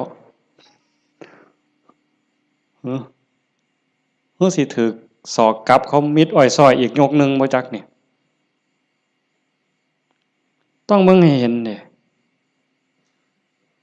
จังว่าพระพุทธเจ้าเพิ่นเฉือนออกหมดสิ้นแล้วเอาแต่เรื่องทุกข์เรื่องดับทุกข์จ่อๆเข้ามาคันเอาเพราะท่านเข้าใจซ้ำนั้นอ่านความรู้สึกเจ้าของบัดเฮามาเดินจงกรมนั่งสมาธิซ้ายย่างเนาะขวาย่างเนาะเฮาสิย่างพุทโธก็แล้วแต่ย่างเฮ็ดหยังอาตมาอาจสิเว้าบ่ถูกเด้ญาติโยมอาจจะเข้าใจกว่าอาตมาก็เว้าไปตามบ่าซั่นดอกย่างเพื่อฝึกสติเพื่อเพิ่มความถี่ของสติสัมปชัญญะสติคือความระลึกได้สัมปชัญญะคือความรู้ตัวฝึกบ่อยเฮาเผลอนี่เอาวันนี้เรื่องบุญน่ะมันของตายอยู่แล้วไม่ออกบ่ออกเรื่องบุญน่ะของตายเพียงแค่เฮาตั้งอกตั้งใจมีศรัทธามาเฮ็ดให้บุญของตายมันได้อยู่แล้วจากชั่วมาถึงดีจากดีมาถึงว่างจากบาปมาถึงบุญจากบุญไปถึงว่างเนี่ยบุญน่ะของตายเฮาเพียงแค่มีศรัทธามานี่มันมหาศาลแล้วบุญเป็นต้นหนุนแต่เฮาสิเอาดีกว่านั้นบ่คันเจ้าดีกว่านั้นทุกอย่างก้าวที่เฮาย่างซ้ายหูว่าซ้ายขวาหูว่าขวาคันสิเอาขวาพุทธซ้ายโทก็ให้ฮู้อย่าให้จิตออกนอกปกติคนเฮานี่จิตมันสิส่งออกนอกย้อนไปอดีตบ้างมื้อวานมื้อก่อนปีกาย10 ปีก่อนยังเอามาคิดดีบ่ดีก็ให้คิดเห็นแนวเป็นตะทุกข์หลายเศร้าหลายนอนให้คิดเห็นตั้งแต่10 ปีก่อนพุนอันนี้ก็บ่แม่นคิดไปคิดมาเห็นตั้งแต่อดีตได้ตามใจเฮ็ดอันนั้นก็แม่นหมดแน่นหมดถูกใจเจ้าของหมดนอนหัวยุ่มอยู่อันนี้ก็บ้าบ่แม่นคันบ่อยู่กับอดีตบ่นี่พูดอนาคตมื้ออื่นมื้อนี้ผู้เขาหดบ่นอพู้นย่านผู้เหี่ยวอะมึงติล่ะอีหล่าหลานน้อยมันสิคิดฮอดแม่ใหญ่มันบ่นอไปดอกเด้อืมอันนั้นอันนี้มันสิได้เป็นจังซี่บ่เกิดความวิตกกังวลไปข้างหน้าอันนี้ก็บ่แม่นการประพฤติปฏิบัติพระพุทธเจ้าเพิ่นบอกให้อยู่ในปัจจุบันอดีตก็ละไปแล้วอนาคตก็ยังไม่มาให้อยู่กับปัจจุบันที่เฮาพุทโธนี่คือให้เห็นปัจจุบันหายใจเข้าพุทนี่เห็นปัจจุบันโธออกนี่เห็นปัจจุบันในเมื่อมีสติอยู่กับปัจจุบันอันนี้เป็นเครื่องฝึกเป็นเครื่องมือในการฝึกจิตที่มันเคยวอกแวกไปอดีตแน่อนาคตแน่บ่นิ่งแน่เพราะเฮาจับไว้กับอารมณ์พระกรรมฐานผู้บางคนก็ท้องพองท้องยุบหนอพองหนอพุทโธคือลมหายใจซื่อๆเอามันมาจับไว้นี่จิตมันก็ค่อยนิ่งเข้าคันเฮาบ่ลดละความเพียรคันจะเว้าถึงสติเป็นคือกับหัวสติเตสังนิวารนังสติเป็นเครื่องกั้น กั้นหยังกั้นกิเลสกั้นกิเลสคือความเศร้าหมองคือความมืดความเศร้าหมองแห่งจิตแห่งใจบ่ให้มันมาท่วมทับจิตก็คือฝึกจังซี่คันสมมุติว่าสติเป็นเครื่องหัวเป็นหลักหัวมื้อหนึ่งคือฮอดพุทโธเทื่อหนึ่งขาดบ่เนี่ยหมดมื้อคือฮอดพุทโธได้เทื่อหนึ่ง2เทื่อ10เทื่อ100เทื่อก็ยังว่าห่างคันมันเป็นหลักหัวนี่ลมฮอดสร้างคันสมมุติว่าเฮ็ดไร่เฮ็ดนานี่บ่ว่าแต่งัวเขาสิมากินดอกควายสิมากินดอกลมฮอดสร้างหัวมันห่างแม่นแหมมื้อนี้เฮาฝึกดูๆมาเพียรปฏิบัตินี่ฝังหลักที่เขาแต่ก่อนมันห่างเป็น2-3 เมตรสร้างเขาได้มื้อนี้ปักเขาไปกลางกึบเหลืออยู่เม็ดครึ่งสร้างเขาบ่ล้มเด้แต่ว่าควายเขาได้เด้ฝึกเข้าไปอีกเพียรไปอีกพยายามเข้าไปอีกฝักกึบเข้าไปอีกจากเม็ดครึ่งเหลือ75เส้นจบควายเขาบ่ได้งัวเขาบ่ได้แต่ว่าหมูอาจสิเขาได้เด้ดุดมุนเลยเสียบเข้ากลางกึบเหลือ30กว่าเส้นหมูเขาบ่ได้แต่หมาเขาได้บัดนี้เพี้ยนเข้าไปอีกสับเข้ากลางจาก30กว่าเหลืออยู่20 15ขึ้นไปหา20เสียบเข้าไปอีกเหลืออยู่10กว่าเส้นบัดนี้แล้วไก่ก็เขาบ่ได้เสียบเข้าไปอีกไก่เขาบ่ได้กบอาจสิเขาได้ที่เขาอีกกบเขาบ่ได้เขียดโม่เขาได้ที่เขาอีกเขียดโม่เขาบ่ได้เขาได้แต่เขียดไก่หน้าสติเฮาคือกันสติสัมปชัญญะฝึกบ่อยๆฝึกดูๆเห็นดูๆหูดูๆมันก็จะเป็นความชำนิชำนาญความระลึกรู้ระลึกเห็นบ่อยๆเกิดขึ้นอยู่ในปัจจุบันบ่อยๆบ่ได้แวบไปสู่อดีตบ่ได้แวบไปสู่อนาคตเกิดความตั้งมั่นเกิดความมั่นคงสติสัมปชัญญะสมาธิความตั้งมั่นได้บัดนี้สมาธิคือความตั้งมั่นแห่งจิตจิตบ่วอกแวกปัญญารอบรู้ในกองสังขารที่มันมาหลอกจิตสังขารกลางกายก็อีกอย่างนึงสังขารคือจิตใจก็อีกอย่างนึงกายนั่งนิ่งแต่ว่าจิตมันคิดไปทั่วทิพย์ทั่วแดนในเมื่อหูจักเรื่อยๆหูจักบ่อยๆพยายามผูกมันไว้คอยตะล่อมจิตมันคือลิงเพิ่นยังว่าผูกไว้คือผูกลิงใส่หลักสติเป็นเหมือนกับเชือกองค์ภาวนาเป็นคือกับหลักมันสิดื้อปานใดลิงมันดื้อไปโลดมันไปบ่ได้จักหน่อยมันก็ล้ามันก็ซ่าลงจักหน่อยก็นั่งจิตเฮาคือกันเฮาบ่เครียดดอกมันไปก็ปล่อยมันไประลึกได้ปั๊บก็กลับมาใหม่ระลึกได้ปั๊บกลับมาใหม่ดูเข้ามันก็มีทางมันก็เป็นความชินของมันอยู่จักหน่อยก็นิ่งได้พอแต่มันนิ่งมันอิ่มแน่ไม่ออกก็สิเคยเห็นหลายคนนั่นล่ะเก่งกว่าอาตมาล่ะนั่งอยู่นี่ซ่อมเบิ่งเนี่ยเกิดความอิ่มใจสุขใจคันเฮ็ดดูๆบ่อยๆอย่างเฮาเบิ่งท้องพองท้องยุบเห็นคักๆขณะที่ท้องพองขึ้นปุ๊บๆๆๆทอเส้นผมปุ๊บๆๆขึ้นมาก็เห็นยุบลงปุ๊บๆๆๆทอเส้นผมนี่ก็เห็นหายใจเข้าหายใจออกคือกันในนี่มันก็มีการเกิดดับเห็นอยู่ในหมดนี้จังซั่นปั๊บเกิดปีติเกิดความสุขเกิดอิ่มใจอันนี้เล็กๆดอกของเล่นน้อยๆขนอดบางเถื่อเฮาเฮ็ดดูๆบ่อยๆจนได้ฮู้จักมันแน่แล้วบัดเกิดมื้อหนึ่งเวลาหนึ่งเฮามีเรื่องต้องคิดต้องอ่านมันหนหูหนหวยกัดกุ้มกระวนกระวายคิดพ้อปั๊บคิดฮอดกรรมฐานหายใจเข้าดึงลมหายใจเข้าหายใจยาวๆบึบหายใจออกปึ๊บเย็นว่า ขนลุกวืบโล่งอันนี้ก็มีก็เป็นบอนพักอีกอันนึงคันเฮ็ดจังซี่ดูๆบ่อยๆๆเฮาสิเล่นจังไดกับมันก็ได้ไม่ออกเคยเบิ่งความคิดเจ้าของบ่นั่งเบิ่งซื่อๆนี่ หลังจากเบิ่งลมหายใจเข้าหายใจออกพอสมควรบัดเวลาหนึ่งเขาอยากเล่นกับความคิดตั้งสตินั่งจังสิปั๊บก็หลับตาเบิ่งรูปเจ้าของนั่งหลังจากนั้นก็ย้อนเข้ามาทางในเบิ่งจิตที่มันนิ่งธรรมชาติจิตมันนิ่งมันว่างมันสว่างเป็นประภัสสรแต่กิเลส ความโลภความโกรธความหลงนั้นมันเป็นแขกมาเยี่ยมมาเยือนชั่วคู่ชั่วข้าวเยี่ยมแล้วก็ไปเยี่ยมแล้วก็ไปแต่ว่าเฮาขาดสติบ่นี่มันเยี่ยมตลอดเวลามาทางตาแน่ทางหูแน่ทางจมูกแน่ทางลิ้นแน่ทางกายแน่รับหูรับตาไว้ก็มาทางใจคิดอยู่ตลอดนี่คือแขกในเมื่อแขกมาเยี่ยมดูจิตใจอ่อนล้าเจ้าของบ้านบ่ได้พักข้าแต่ต้อนรับแขก ไม่ออกเคยเป็นบ่ล่ะสมมุติว่าเป็นเฮาเนี่ยล่ะเดี๋ยวกับผู้นั้นมาผู้นี้มาต้อนรับอยู่หมดมื้อหมดเว้นหาข้าวหาน้ำมาอยู่ให้กินคอยเว้าคอยจาทักทายปราศัยเมื่อยเด้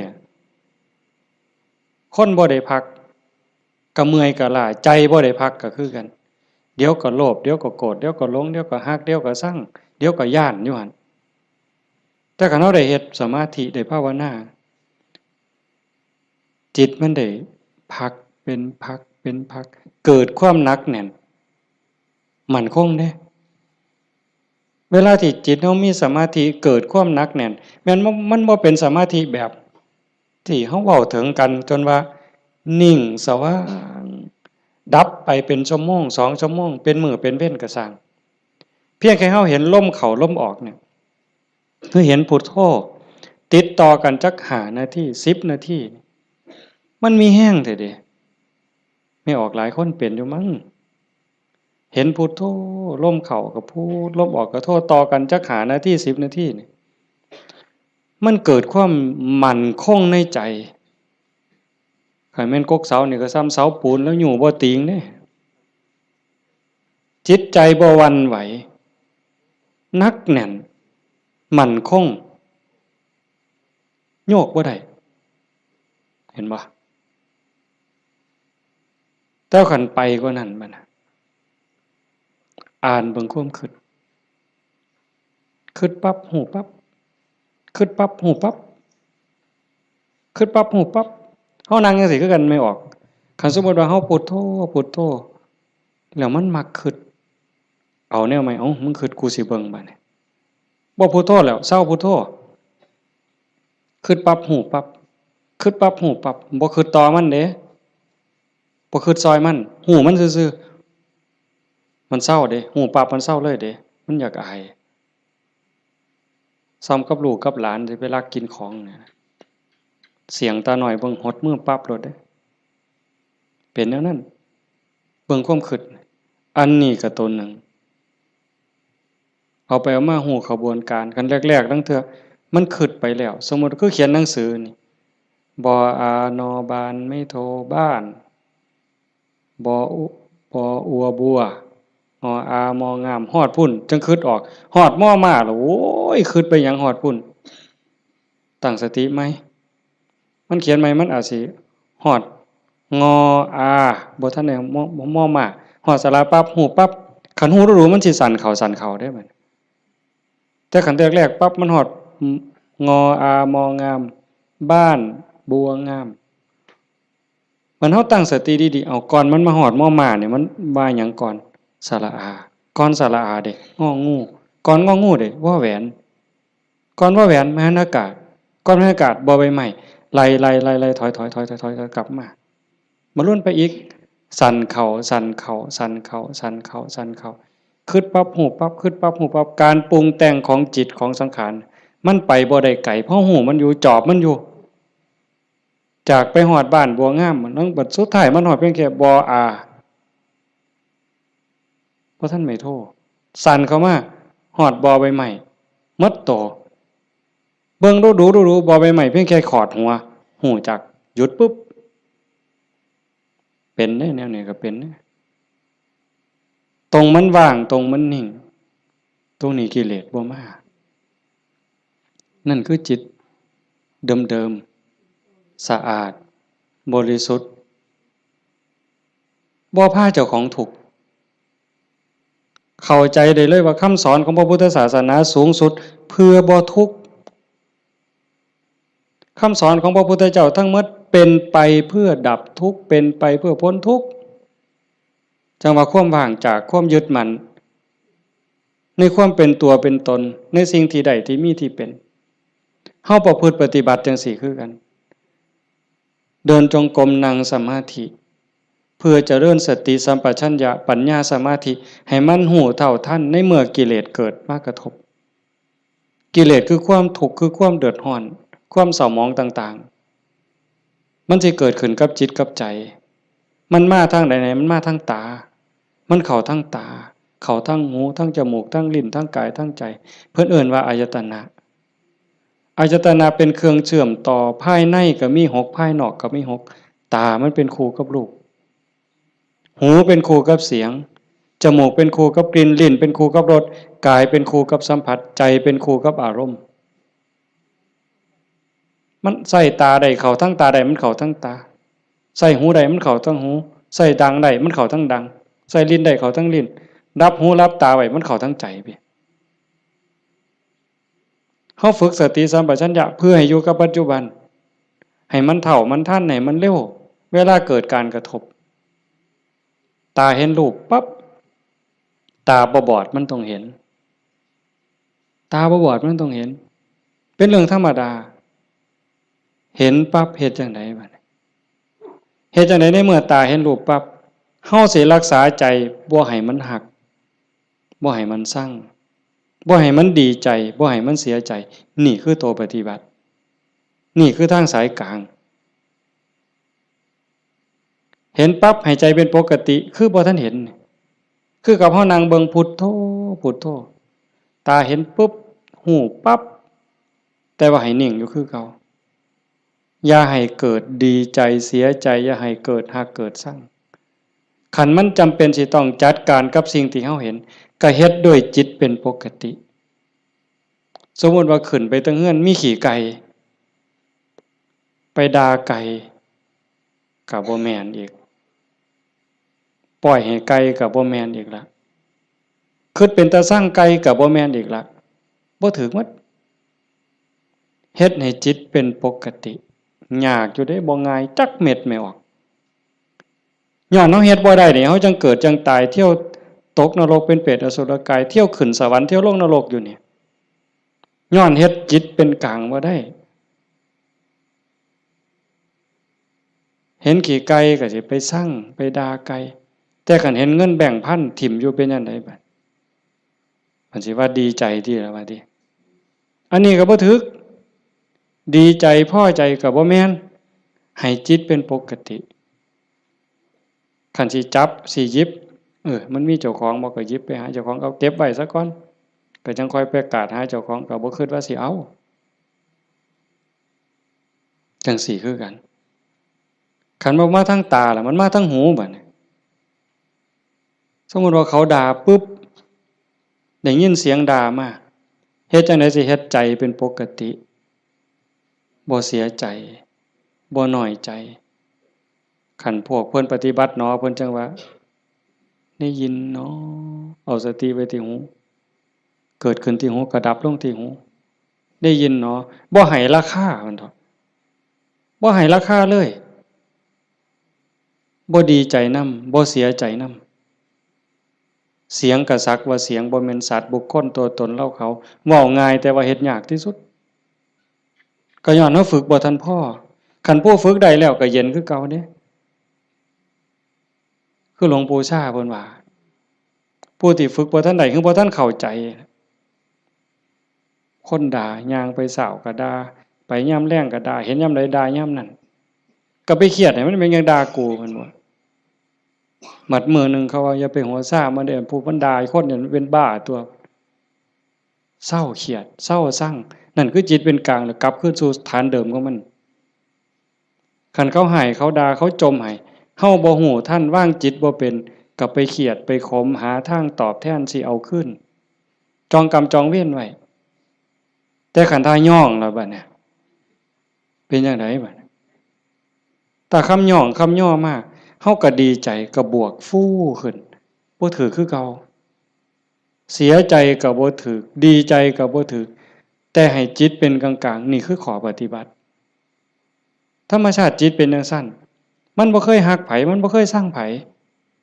จิตนี่ฮักก็บ่เป็นสร้างก็บ่เป็นดีใจก็บ่เป็นเสียใจก็บ่เป็นโลภโกรธหลงก็บ่เป็นย้านหยังก็บ่แม่นมันเป็นปกติของมันอยู่กลางๆจังซั่นแต่ว่ารักโกรธเกลียดกลัวอิจฉาริษยาน้อยเนื้อตามใจย้อนกิเลสมาย้อม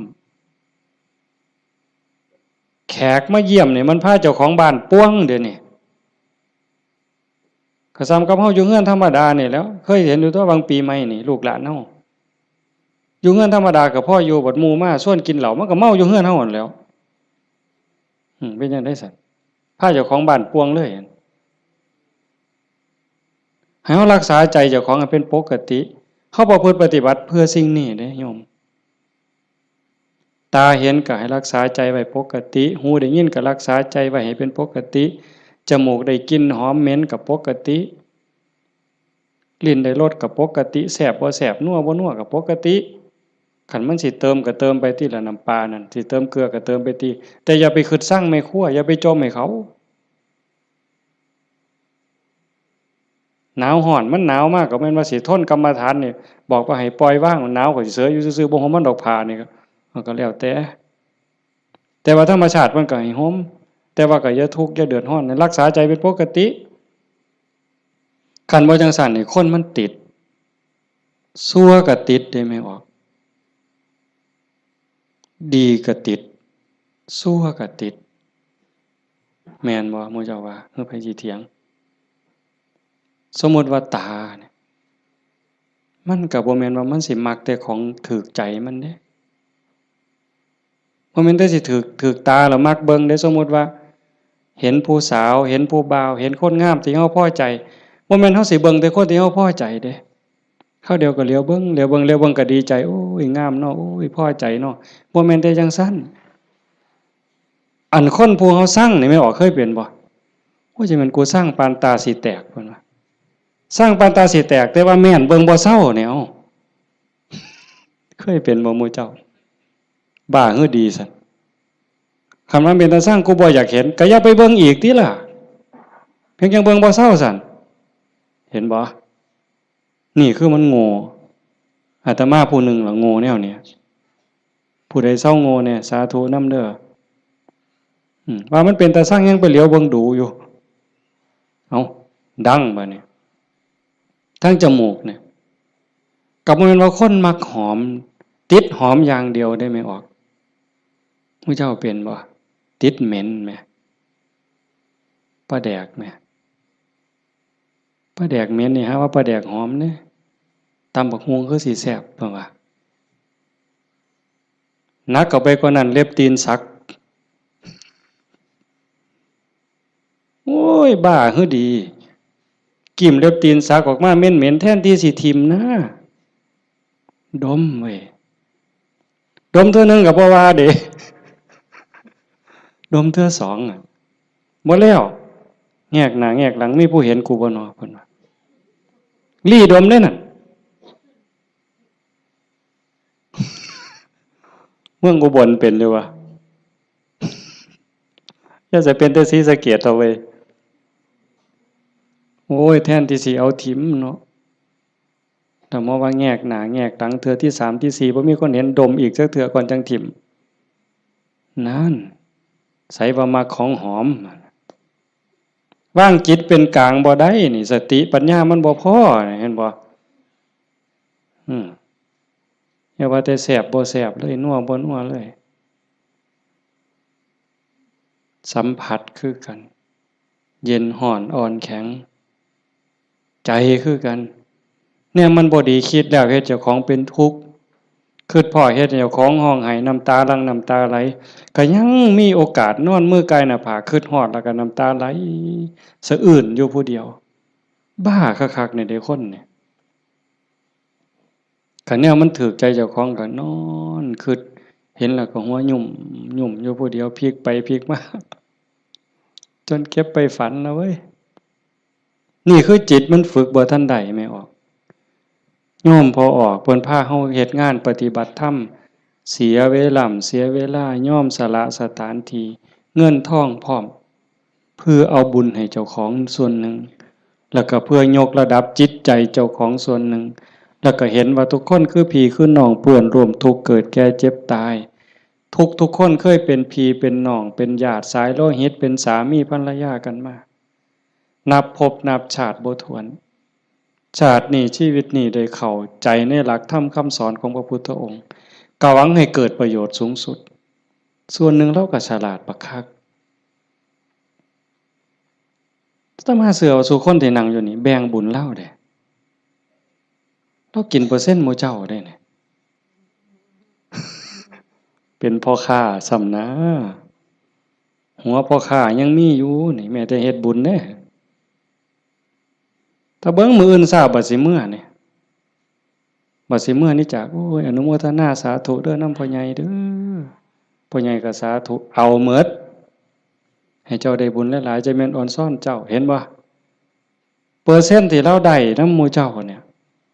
จิตเราก็สะอาดขึ้นยิ่งเข้าใจในการประพฤติปฏิบัติหวังยกจิตยกใจพลังบุญตรงนี้เฮ็ดให้จิตเราสูงขึ้นมีกำลังใจขึ้นมีความเพียรพยายามมากขึ้นจิตโล่งโปร่งเบามากขึ้นพลังบุญมันส่งนี่คนฉลาดก็เฮ็ดแนวนี้คันคนบ่ฉลาดเด้มีที่มีสวนจังซี่สถานที่ดีๆจังซี่ส่วนหมู่มากินเหล้าเออกระท่อมงามๆจังซี่นั่งกินเหล้าเบิ่งแสงเดือนแสงดาวจังมันสิอ่อนซ่อนคักแล้วไปอีกคนละแนวแต่คนมีปัญญาก็เฮ็ดอีกแบบนั่นว่าการประพฤติปฏิบัติเป้าหมายสูงสุดก็คือขนกิเลสออกจากใจความโลภความโกรธความหลงความหักความชั่งความเกลียดความกลัวอิจฉาริษยาอาฆาตพยาบาทจองเวรน้อยเนื้อตำใจโยมสังเกตใจเจ้าของให้มันเห็นขันบ่เห็นตรงนี้ก็ง่มอีกโดนเติบได้กิเลสมันเกิดอยู่ใจเนี่ยคุณธรรมก็เกิดอยู่ใจเนี่ยนรกก็อยู่ใจสวรรค์ก็อยู่ใจเนี่ยเฮาสิให้อีหยังเกิดมันเกิดได้เทื่อละอย่างไม่ออกความโลภความโกรธความหลงอิจฉาริษยาอาฆาตพยาบาทจองเวรหน่อยเหนือตามใจหักสั่งเกิดในใจเฮาเกิดได้เทื่อละอย่างซ้ำกับตะเว้นขึ้นแจ้งมืดจักไปใสบัดยามตะเว้นตกดินความมืดจักมาแต่ไสความแจ้งจักไปใสยามเฮาดีใจนี่ความเสียใจจักไปใสมิดอ้อยส้อย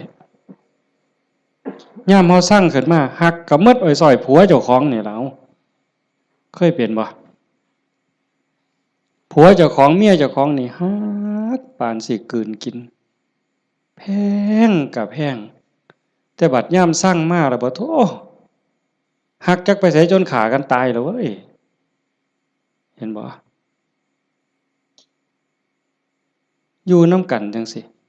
บัดเป็นตาฮักขึ้นมาก็เป็นตาฮักบัดเป็นตาซังก็เป็นตาซัง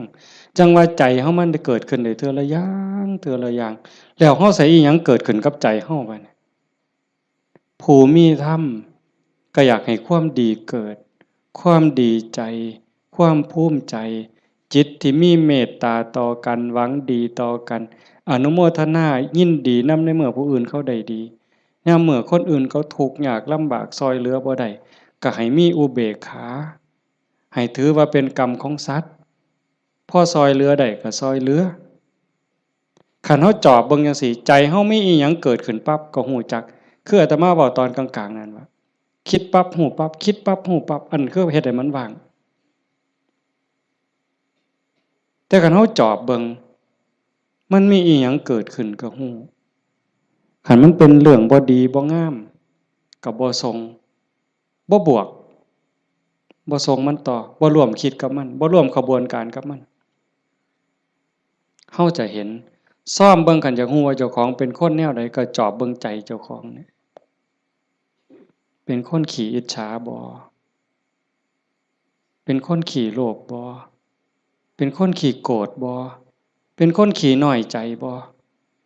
ญาติโยมต้องซ่อมเจ้าของได้บัดนี้ผู้เฮ็ดมาแล้วก็สาธุผู้บ่ทันเคยเฮ็ดก็ลองสังเกตเวลามันบ่พอโยมประเด็นสุดท้ายสิเว้านำเนี่ยเวลาของชีวิตเฮาเหลือน้อยผู้บางคนเข้าวัดมา10 ปี20 ปี30 ปี40 ปีผู้บางคนหลายกว่านั้นลองเบิ่งมาเทียบเบิ่งวันเวลาที่เฮาเข้าวัดเข้าว่าปฏิบัตินำครูบาอาจารย์นับเงินทำบุญกันหลายแสนลองเบิ่งเด้นับเงินที่เฮาบริจาคทำบุญหน่อยแน่หลายแน่นี่เวลา20 30 40 ปีนี่มันเป็นแสนแล้วคันบริจาคเทื่อละ100เทื่อละ20เนี่ยเข้าหมดจักเหล้าเอ้าตั้งแต่ใส่บาตรตั้งแต่ไปจังหันจังเพ็ญเข้าเฮาหมดจักเหล้าเอาผ้าเอาสาดเอาหมอนถวายวัดหมดไปหลายปานใดคันเว้าถึงแง่เป็นบุญแง่ความภูมิใจนี่โยมก็ภูมิใจบักคักเอาตัวนี้มาเป็นปีติจูงจิตให้เกิดความสงบก็ยังได้เป็นบุญได้เป็นจาคานุสติเนี่ยนำพาจิตไปสู่ความสงบได้อันนี้คือแง่ของบุญก็เป็นที่เพิ่งให้จิตให้ใจอย่างมหาศาลเลยล่ะไปแต่คันเว้าถึงแง่ของการพัฒนาเป้าหมายของพุทธศาสนาบัดในขณะที่เสียเงินไปหลายแสนแล้วหมดเงินไปหลายแสนแล้วหมดเข้าไปหลายเหล่าแล้วยกใจขึ้นบ่ใจเฮายกขึ้นได้ส่ำใดความโลภลดลงจักหน่อยบ่ความโกรธลดลงจักหน่อยบ่ความแข็งดีแข็งเด่นลดลงจักหน่อยบ่หือไปวัดแห่งแต่ไปผิดกันอยู่วัดขาดทุนได้นี่ครูบาอาจารย์มีสื่อมีเสียงลางเทื่อก็สิไปญาติกันเป็นที่หนึ่งมันมีอยู่เรื่อยเห็นอยู่หลายหม่องโดยเฉพาะโยมฝ่ายอุบาสิกาเฮ็ดหยังก็อยากถวายหลวงพ่ออยากให้หลวงพ่อฉันของเจ้าของใส่ของเจ้าของผู้นี้เฮ็ดอยู่แล้วมีผู้ใหม่มามีการแข่งกันขาดทุนนี่ตัวนี้คือขาดทุนลอดพื้นบ่แม่นขาดทุนธรรมดากิเลสมันบ่ได้ยอมเฮาเด้ไม่ออกสังเกตเด้อย่าเชื่ออาตมานำแม้แต่พระเถาะเพราะฉะนั้นหลวงปู่ชาบ่ได้ถีบพระดอกเนาะได้ไปนวดหลวงปู่แล้วว่าเจ้าของคักหลวงปู่เพิ่นฮู้จักความคือเลยถีบเลยหงายหลังตึงยังจังได้คิดเห็นบ่นี่คือครูบาอาจารย์เพิ่นสอนให้เห็นจิตตัวนี้โยมคันบ่เห็นจิตตัวนี้นี่งมซ่าไปอีกโดนเติบเยจิตตังสัญญเมสันติโมขันติมานะพันธนาถ้าบุคคลใดจะพึงตามดูจิตบุคคลผู้นั้นจะพ้นจากบ่วงแห่งมารคันเห็นใจตัวนี้นี่เขาต้องการความสะอาดแม่นบ่ต้องการความสะอาดต้องการความบริสุทธิ์แห่งจิตแห่งใจเนี่ยมันจะเห็นคันบ่จังซั่นเข้าข้างเจ้าของเสยเด้มันมาที่หลังมันสิมาใหญ่กว่าเฮาได้จังใดมันสิมาเป็นที่หนึ่งได้จังใดผิดกันวัดแตกเว้ยมีเด้แนวนี้ก็ได้ขาดทุนเสียเงินเสียทองหาคืนใหม่ได้เด้หาเงินแสนเฮาก็ยังมีโอกาสสิหาพ่อโยมหาเงินล้านยังมีโอกาสสิหาพ่อเสียหยังก็เสียได้แต่ว่าคันเสียเวลาเนี่ยเสียเลยเด้เสียเลยมีเงิน100 ล้านซื้อนาทีที่ผ่านไปกลับมาบ่ได้ซื้อนาฬิกาเลื่อนละแสนเลื่อนละล้านน่ะซื้อได้แต่ซื้อเวลาวินาทีเดียวก็ซื้อบ่ได้เฮาหายใจเข้าหายใจออกตอนนี้หมดแล้วก็หมดเลยบ่กลับคืนมาอายุเฮาก็หมดไปความตายก็ใกล้เข้ามาเวลาแห่งการเก็บเกี่ยวสัพพะธรรมเก็บกรรมบุญกุศลซักฟอกจิตใจให้สะอาดบริสุทธิ์มันหมดไปเรื่อย จังสันจังว่าเขาวัดเขาว่าประพฤติปฏิบัติขันบ่เข้าใจถึงสาระแก่นสารคำสอนของศาสนาเนี่ยบุญนั่นได้อยู่หรอก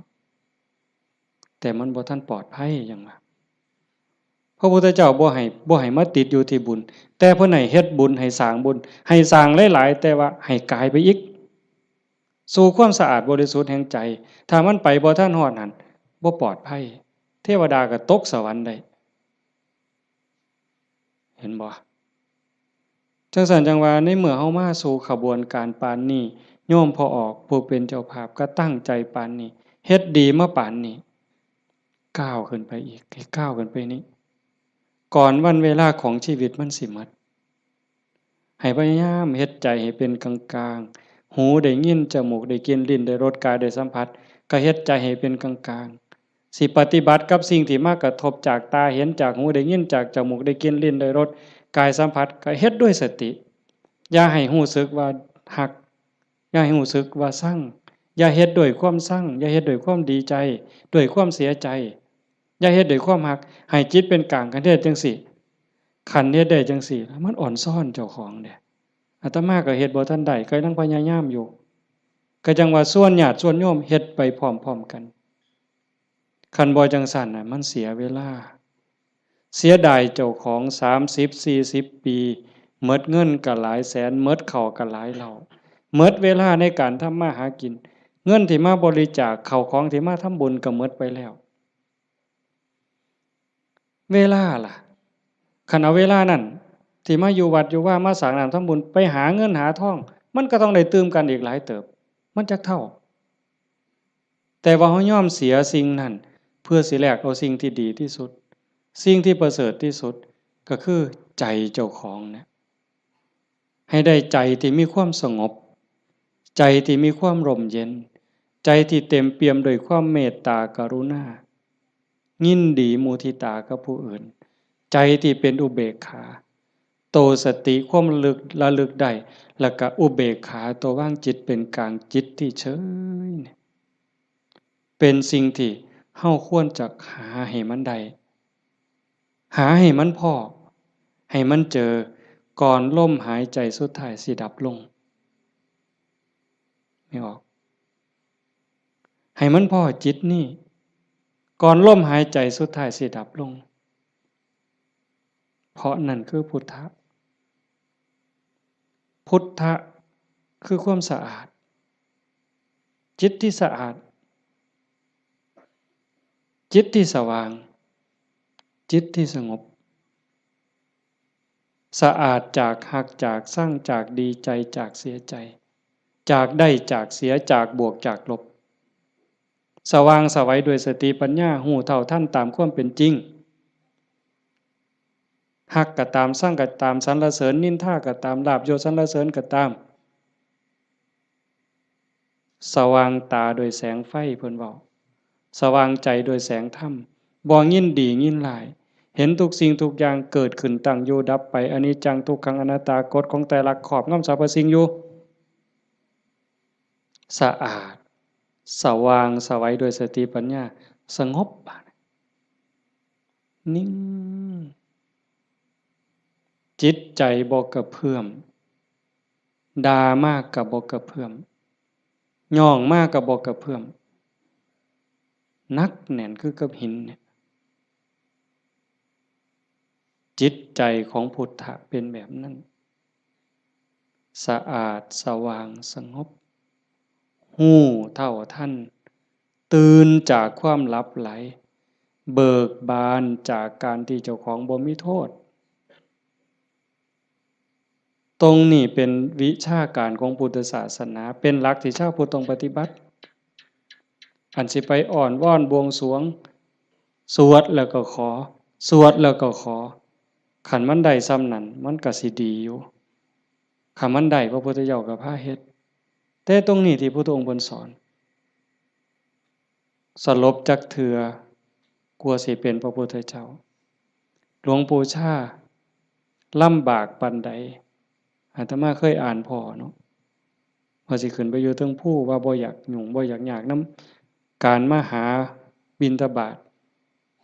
ไป อยู่ทั้งผู้ก็ว่าสิเหี่ยวกินพุ่นเนาะเหี่ยวฉันพุ่นเนาะฝึกซ้อมจนปานนั้นบัดเป็นไข้เป็นหนาวไปอยู่กลางป่าก็บ่อยากให้ผู้พี่น้องยากนำก็ซ้อมมันสิใจขาดยามใดสิจูดไปสุดที่ถิ่มเพิ่นว่าบ่ได้ยินเสียงกวงห้องหลวงปู่เพิ่นปัญญาหลายอีหลีเนาะอาตมาก็จังได๋ดอกมื้อนึงไปอยู่สระอยู่วัดวัง 2-3 มื้อนั่นล่ะก็เปิดวิทยุฟังหลวงปู่เพิ่นเทศน์อาตมาก็หัวอยู่ผู้เดียวอยู่จ้อๆสั่นๆนี่คำสอนหลวงปู่ซ่าอยู่กับเจ้าของนี่อยู่หูดังนี่เนาะอยู่กับขนตานี่หักมุมจ้อๆธรรมะนี่โอ้จะแม่นปัญญาคักๆเพิ่นยังว่าโอปัญญิโกเป็นสิ่งที่ควรน้อมเข้ามาใส่ตนมันบ่อยู่ไสไม่ออกคันเวลามันสิเข้าใจมันสิฮู้เล็กๆน้อยๆนี่ดอกมันฮู้ในเจ้าของมันเห็นในเจ้าของนี่โอปัญญิโกเป็นสิ่งที่ควรน้อมเข้ามาใส่ตนคันน้อมเข้ามาใส่ตนนั่นเป็นคำสอนของพระพุทธเจ้าคันน้อมออกไปจักแม่นคำสอนไผบัดนี้คันไปอ้อนวอนบวงสรวงเทวบุตรเทวดาอินทร์พรหมยมยักษ์พระเจ้าทั้งหลายนี่แล้วโลดแต่ว่าอาศัยการประพฤติปฏิบัติจังว่าการฟังเทศน์ฟังธรรมให้เป็นไปเพื่อความศรัทธาความเหลื่อมใสศรัทธาปาสาทะวิริยะความภาคเพียรพระพุทธศาสนาเพิ่นสอนเรื่องความภาคเพียรวิริเยนะทุกขมัจเจติเฮาสิล่วงทุกข์ได้ก็ย้อนความเพียรพยายามของเฮาเองผู้อื่นเฮ็ดให้บ่ได้คันเฮ็ดให้ได้มีผู้วิเศษผู้ศักดิ์สิทธิ์ครูบาอาจารย์เป่าให้เสกให้ผู้ใดสิเกินพระพุทธเจ้าพอออกว่าไผสิเกินพระพุทธเจ้าในโลกในจักรวาลเนี่ยคันมันเฮ็ดแทนได้ทำพิธีเฮ็ดให้ได้พระพุทธเจ้าเฮ็ดให้หมดมื้อเช้าย่างบิณฑบาตหัวแต่ว่ามันก็หาเรื่องอยู่เลยปีชงเพิ่นว่าปีนี้ปีชงหยังชงกาแฟ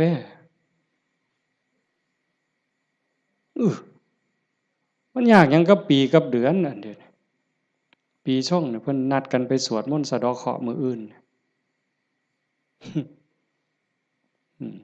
ทั้งศรีสะเกษพุ่นผู้ปีชงปีมะยังว่าไว้เฮาบ่เข้าใจปานใดดอกพากันไปสวดไปสะเดาะเคราะห์ไปต่อชะตา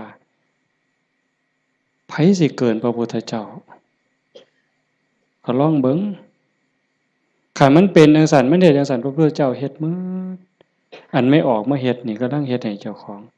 สะเดาะเคราะห์ก็แม่นต่อชะตาก็แม่นเสริมดวงก็แม่นโดยการตั้งสติให้มันฮู้จักอีหยังผิดอีหยังถูกอีหยังควรบ่ควรตรงนี้ตรงมันแม่นพุทธะต้องเฮ็ดแบบนี้เพี้ยนมาจากภพจากชาติคันเฮาบ่มีเชื้อเก่าไม่ออกบ่ออกคันว่ามีเชื้อของนักบวชนักปฏิบัติเป็นเชื้อเป็นอย่างเป็นเผ่าเป็นพันธุ์ไว้ตั้งแต่อดีตเฮาบ่มีมือมาเฮ็ดจังซี่ในเมื่อเฮามีของเก่ามานำพามาสู่การเหตุการณ์ทำจังซี่มีกัลยาณมิตรพาเฮ็ดพาทำให้ทุ่มเทเต็มที่ถือว่าโอกาสได้เกิดมาเป็นมนุษย์ได้พบพระพุทธศาสนามีสติปัญญาหูดีหูชั่วหูผิดหูถูกยังมีสติหูอยู่จังซี่เฮ็ดเต็มที่ก่อนมันสิหมดเวลาแล้วอย่าคิดว่าเจ้าของซ่าเด้ไม่ออกญาติโยมอย่าคิดว่าเฮาสิเฮ็ดบ่ทันตราบใดลมหายใจยังมีอยู่สติสัมปชัญญะยังหูผิดหูถูกเพิ่นว่าเฮามีโอกาสจนลมหายใจสุดท้ายจนลมหายใจสุดท้ายยิ่งเฮาฟังเทศน์ฟังธรรมอยู่บ่อยๆอยู่ประจำบัดจนฮอดเฮาเจ็บเฮาป่วยเฮาใจสิขาดสิล้มสิตายสิ่งที่เฮาฝึกมาตลอดชีวิตทบทวนมาตลอดชีวิตฮอดเวลานั้นมันจะว่างแม่นบ่แม่นก็แล้วแต่สิว่างว่ามันเอาบ่ได้แล้วร่างกายบ่แม่นของเฮาสังขารบ่แม่นของเฮาสรรพสิ่งในโลกบ่แม่นของเฮาดินดอนตอนหญ้าบ่แม่นของเฮาแม้แต่สังขารร่างกายก็สิถิ้มอยู่ไว้ๆนี่ว่างเด้ปล่อยเด้ ตัวอย่างที่อาตมาได้พบมาญาติธรรมวันที่9 พฤศจิกาอาตมาว่าจะพาไปสวดมนต์ที่พระใหญ่อำเภอเขืองในเพิ่นนิมนต์ไปเทศน์ก็เลยประกาศชวนญาติชวนโยมไปญาติธรรมกลุ่มหนึ่งผู้เฒ่าหน่อยที่สุดก็60แต่ส่วนใหญ่70ขึ้นไปเกิดอุบัติเหตุโยมอาจจะได้ยินข่าวอยู่ว่าจักรถสิเลี้ยวเข้าพระใหญ่เขิมเพื่อเขืองในเลี้ยวเข้าไป2 ขั้นหน้าไปติดหลุมสิลงจากทางลาดยางมันมีหลุมก็คอยหยอดขั้นหน้าคอยหยอดขั้นหลังก็จอดนิ่งๆรถวัดป่าใหญ่เมืองอุบลแล่นมาต่ำเขาเต็มลำหลังหัวเก่งนั่นคนอยู่ทั้งหลังนี่7อยู่ทั้งหน้า2คนทั้งหน้า2บ่เป็นหยังแต่อยู่ทั้งหลัง7คนนี่ฟ้งลงรถตาย3บาดเจ็บหนัก4เป็นจังได๋พวกผู้เฒ่าทั้งหมดนี่ว่าชีวิตเฮาอันนี้เพิ่นเว้าก่อนเป็นได้เว้ามาเรื่อยๆดอกบ่แม่นเว้ามื้อนั้นเว้าเรื่อยๆเว้าตลอดถ้าเฮาได้เข้าวัดเข้าว่าได้ปฏิบัติเป็นนักรบตายในสนามรบตายยามใดก็บ่ย้านยิ่งไปเฮ็ดบุญตายแฮ่งแต่ดีว่าจังซี่เลยเด้ตายก็ตายไปแต่ว่าซุ่มยังนี่กระดูกโครงหักแขนหักกระดูกสันหลังเคลื่อนกระดูกต้นข้อเคลื่อนขาหลุดโบกแม่นหมด2 คนหนึ่งนี่หมอเขาว่าเป็นอัมพาตตลอดชีวิตซอยเหลือเจ้าของบ่ได้อาตมาก็ออกมาบ่ได้เทศน์นำซั่นดอกได้ยินข่าวอาตมาไปนั่งลงปุ๊บก็เสียงหวอรถดังเลยพอได้ยินข่าวว่าเป็นญาติที่ทำก็แต่ตามเขามาโรงพยาบาลเขืองในพอแต่ไปฮอดแม่ใหญ่นึงเขาก็ไปเขามาอุบลก็หลายแล้วแต่แม่ใหญ่นึงนอนอยู่ก็เจ็บแขนหักหน้านี่ลอกหมดเลือดแดงพอแต่เห็นโอ้ยอาจารย์แขวหักเพิ่นว่าแขวเสียไปซ้ำเพิ่นว่าโอ้ยสร้างมันเถาใหญ่บ่ได้ซื้อเพราะบาทดอกแขวนั่นว่าเราก็ยังดีใจอยู่เด้หลานน้อยไปนำหลานอาตมาไปนำ2 คนจับมือยายแหน่มันหนาวมันสิไปทั้งเพิ่นแล้วนะมันหนาวจับมือยายแหน่ให้ยายอุ่นแหน่ให้ยายอุ่นแหน่เด็กน้อยก็จับผู้คนก็บ่ฮู้เรื่องสลบไปบัดพ่อใหญ่นึงบัดนี้กระดูกหักเขาก็คิดว่าแอวหักอาตมาก็คิดยากหมอเขาก็มาจับนี่เขาก็เพื่อทดสอบว่าเป็นหยังบัดสุดท้ายเขาก็ว่าแอวหักกระดูกหักอาตมาก็โอ้ยตารู้ตนผู้เฒ่าเราก็ถามหาเมียเนาะครูนั่นโยมบ้านฟังเพอาจจะเห็นพ่อใหญ่ผู้ดำๆมันเพิ่นสิเป็นครูอาตมาเอิ้นแต่เทวดาตาบ่เห็นหุงดอกผู้เฒ่าขี่รถมาเกือบ20กิโลรถซาเล้งเพิ่นมื้อนั้นเพิ่นก็ถามหาเมียเพิ่นอาตมาก็บ่ได้ปากดอกแต่หมอไปนำนั่นเพิ่นเว้าก่อนยายเพิ่นก็ถามหาตาอยู่จริงๆเขาไปอุบลตายก่อนหมู่ยายนั่นหม่องหมอนเป็นตาเงิดหลายบัดนี้อาตมาเยี่ยมอยู่โรงพยาบาลสรรพสิทธิ์ไปเยี่ยมเฒ่าผู้ชายหั้นก่อนโอ้ยอาจารย์บ่แม่นของเฮาจักอย่างเพิ่นว่าเด้บ่แม่นของเฮาจักอย่างบอกบ่ให้เจ็บมันก็เจ็บมันอยากเป็นหยังมันก็เป็นบ่แม่นของเฮาจังแม่นน้อเพิ่นว่าหลงว่าของเจ้าของมาตั้งโดนอันนี้ก็ตัวนึงหลังจากนั้นมาเยี่ยมแม่ใหญ่ผู้กระดูกข้อเคลื่อนกระดูกสันหลังเคลื่อนอันนี้หมอก็ว่าเป็นอัมพาตตลอดชีวิตบัดนี้ถ้ามาฮอดแล้วเว้าแม่ใหญ่นี่แล้วเว้าอีหลีน่ะเว้าแผ่วๆๆๆเสียงดังเว้าแต่กรรมฐานแล้วเว้าหยังดอกโอ้ยบ่ย้านจักหน่อยอาจารย์เพิ่นว่าลูกศิษย์อาจารย์ใหญ่วัดโน่นกุลมบ่ย้านเพิ่นว่านั่งสมาธิ6 ชั่วโมง9 ชั่วโมงสำบายตายก็ดีมันสิได้เซาเจ็บเซามีแรงเพิ่นว่าแต่ว่าเราหลับไปยามใดวึบไปยามใดเราว่าขาวอักลากนี่หม้องเราอุ่นคือมันสิใจขาดหลับไปยามใดปึ๊บสิเห็นคนใส่ชุดขาวเต็มอยู่ตลอดนี่คือนิมิตดีเด้คันตายในขณะนี้นี่สวรรค์เขาเอาเราไปแท้แต่ว่าเราปฏิบัติตลอดที่จริงเขาให้เราอยู่ห้องผู้เดียวเป็นห้องอันตราย แล้วผมว่าโอ้ยดีแห้งอาจารย์เขาให้อยู่ผู้เดียวบ่มีผู้ใดมากวนปฏิบัติภาวนาเมิดขึ้นเพิ่นว่าอันบ่ฮู้ทีบเด้อนั่นเจ้าของนั่นอันตรายที่สุดเพิ่นว่าเพิ่นสำบายมีผู้ใดมากวนเพิ่นนั่นบัดเอาไปเอามาภาวนาตลอดอยู่โรงพยาบาลตลอดย่างได้ซุมื้อหมอว่าสิเป็นอัมพาตตลอดถึง2เท่านี่ตลอดชีวิตเลยช่วยเหลือตัวเองบ่ได้แท้เดี๋ยวนี้ย่างได้ถึง2คนเห็นบ่หม่องอัศจรรย์หลายพ่อใหญ่เข็มนี่แม่ใหญ่ต้องค้ำเมียตายพ่อใหญ่ต้องเข็มพ่อใหญ่เข็มนี่คือทรมานตอนนี้ก็ย่างแล้วอ่าโยมแม่ใหญ่สวัสดิ์น้องสาวนั่นตายแล้วอีกผู้หนึ่งตมาจือบ่ได้ตายบ่เอาเรื่องกับรถถือว่าเป็นกรรมเป็นเวรเป็นสิ่งที่เกี่ยวเนื่องกันมาใครแม่นเฮาสิว่าแนวใดมองอาตมาเงิดอ่อนซ่อนใจคนน่ะขอบสามครอบครัวนี่ผู้หนึงเจ็บสาหัสผู้หนึงตายนี่บ่เอาเรื่องกับรถบ่เอาเรื่องกับครูกรณีถือว่าเป็นเรื่องของบาปของบุญเป็นเรื่องของวัฏสงสารให้แล้วต่อกันเขาก็บ่อยากมาซ้นเขาก็บ่อยากพาเฮาไปตายนี่หมองว่าคุณภาพของธรรมะมองเข้าใจธรรมะมันเฮ็ดใจได้ขนาดนั้นน่ะคักบ่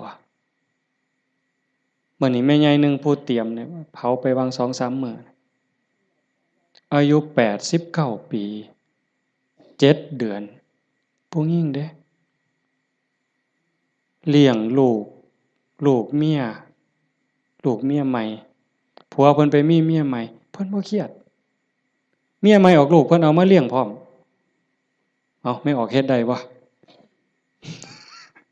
นี่คือน้ำใจคนนะแม่ใหญ่นี่เราปฏิบัติธรรมอยู่นำครูบาอาจารย์มาตลอด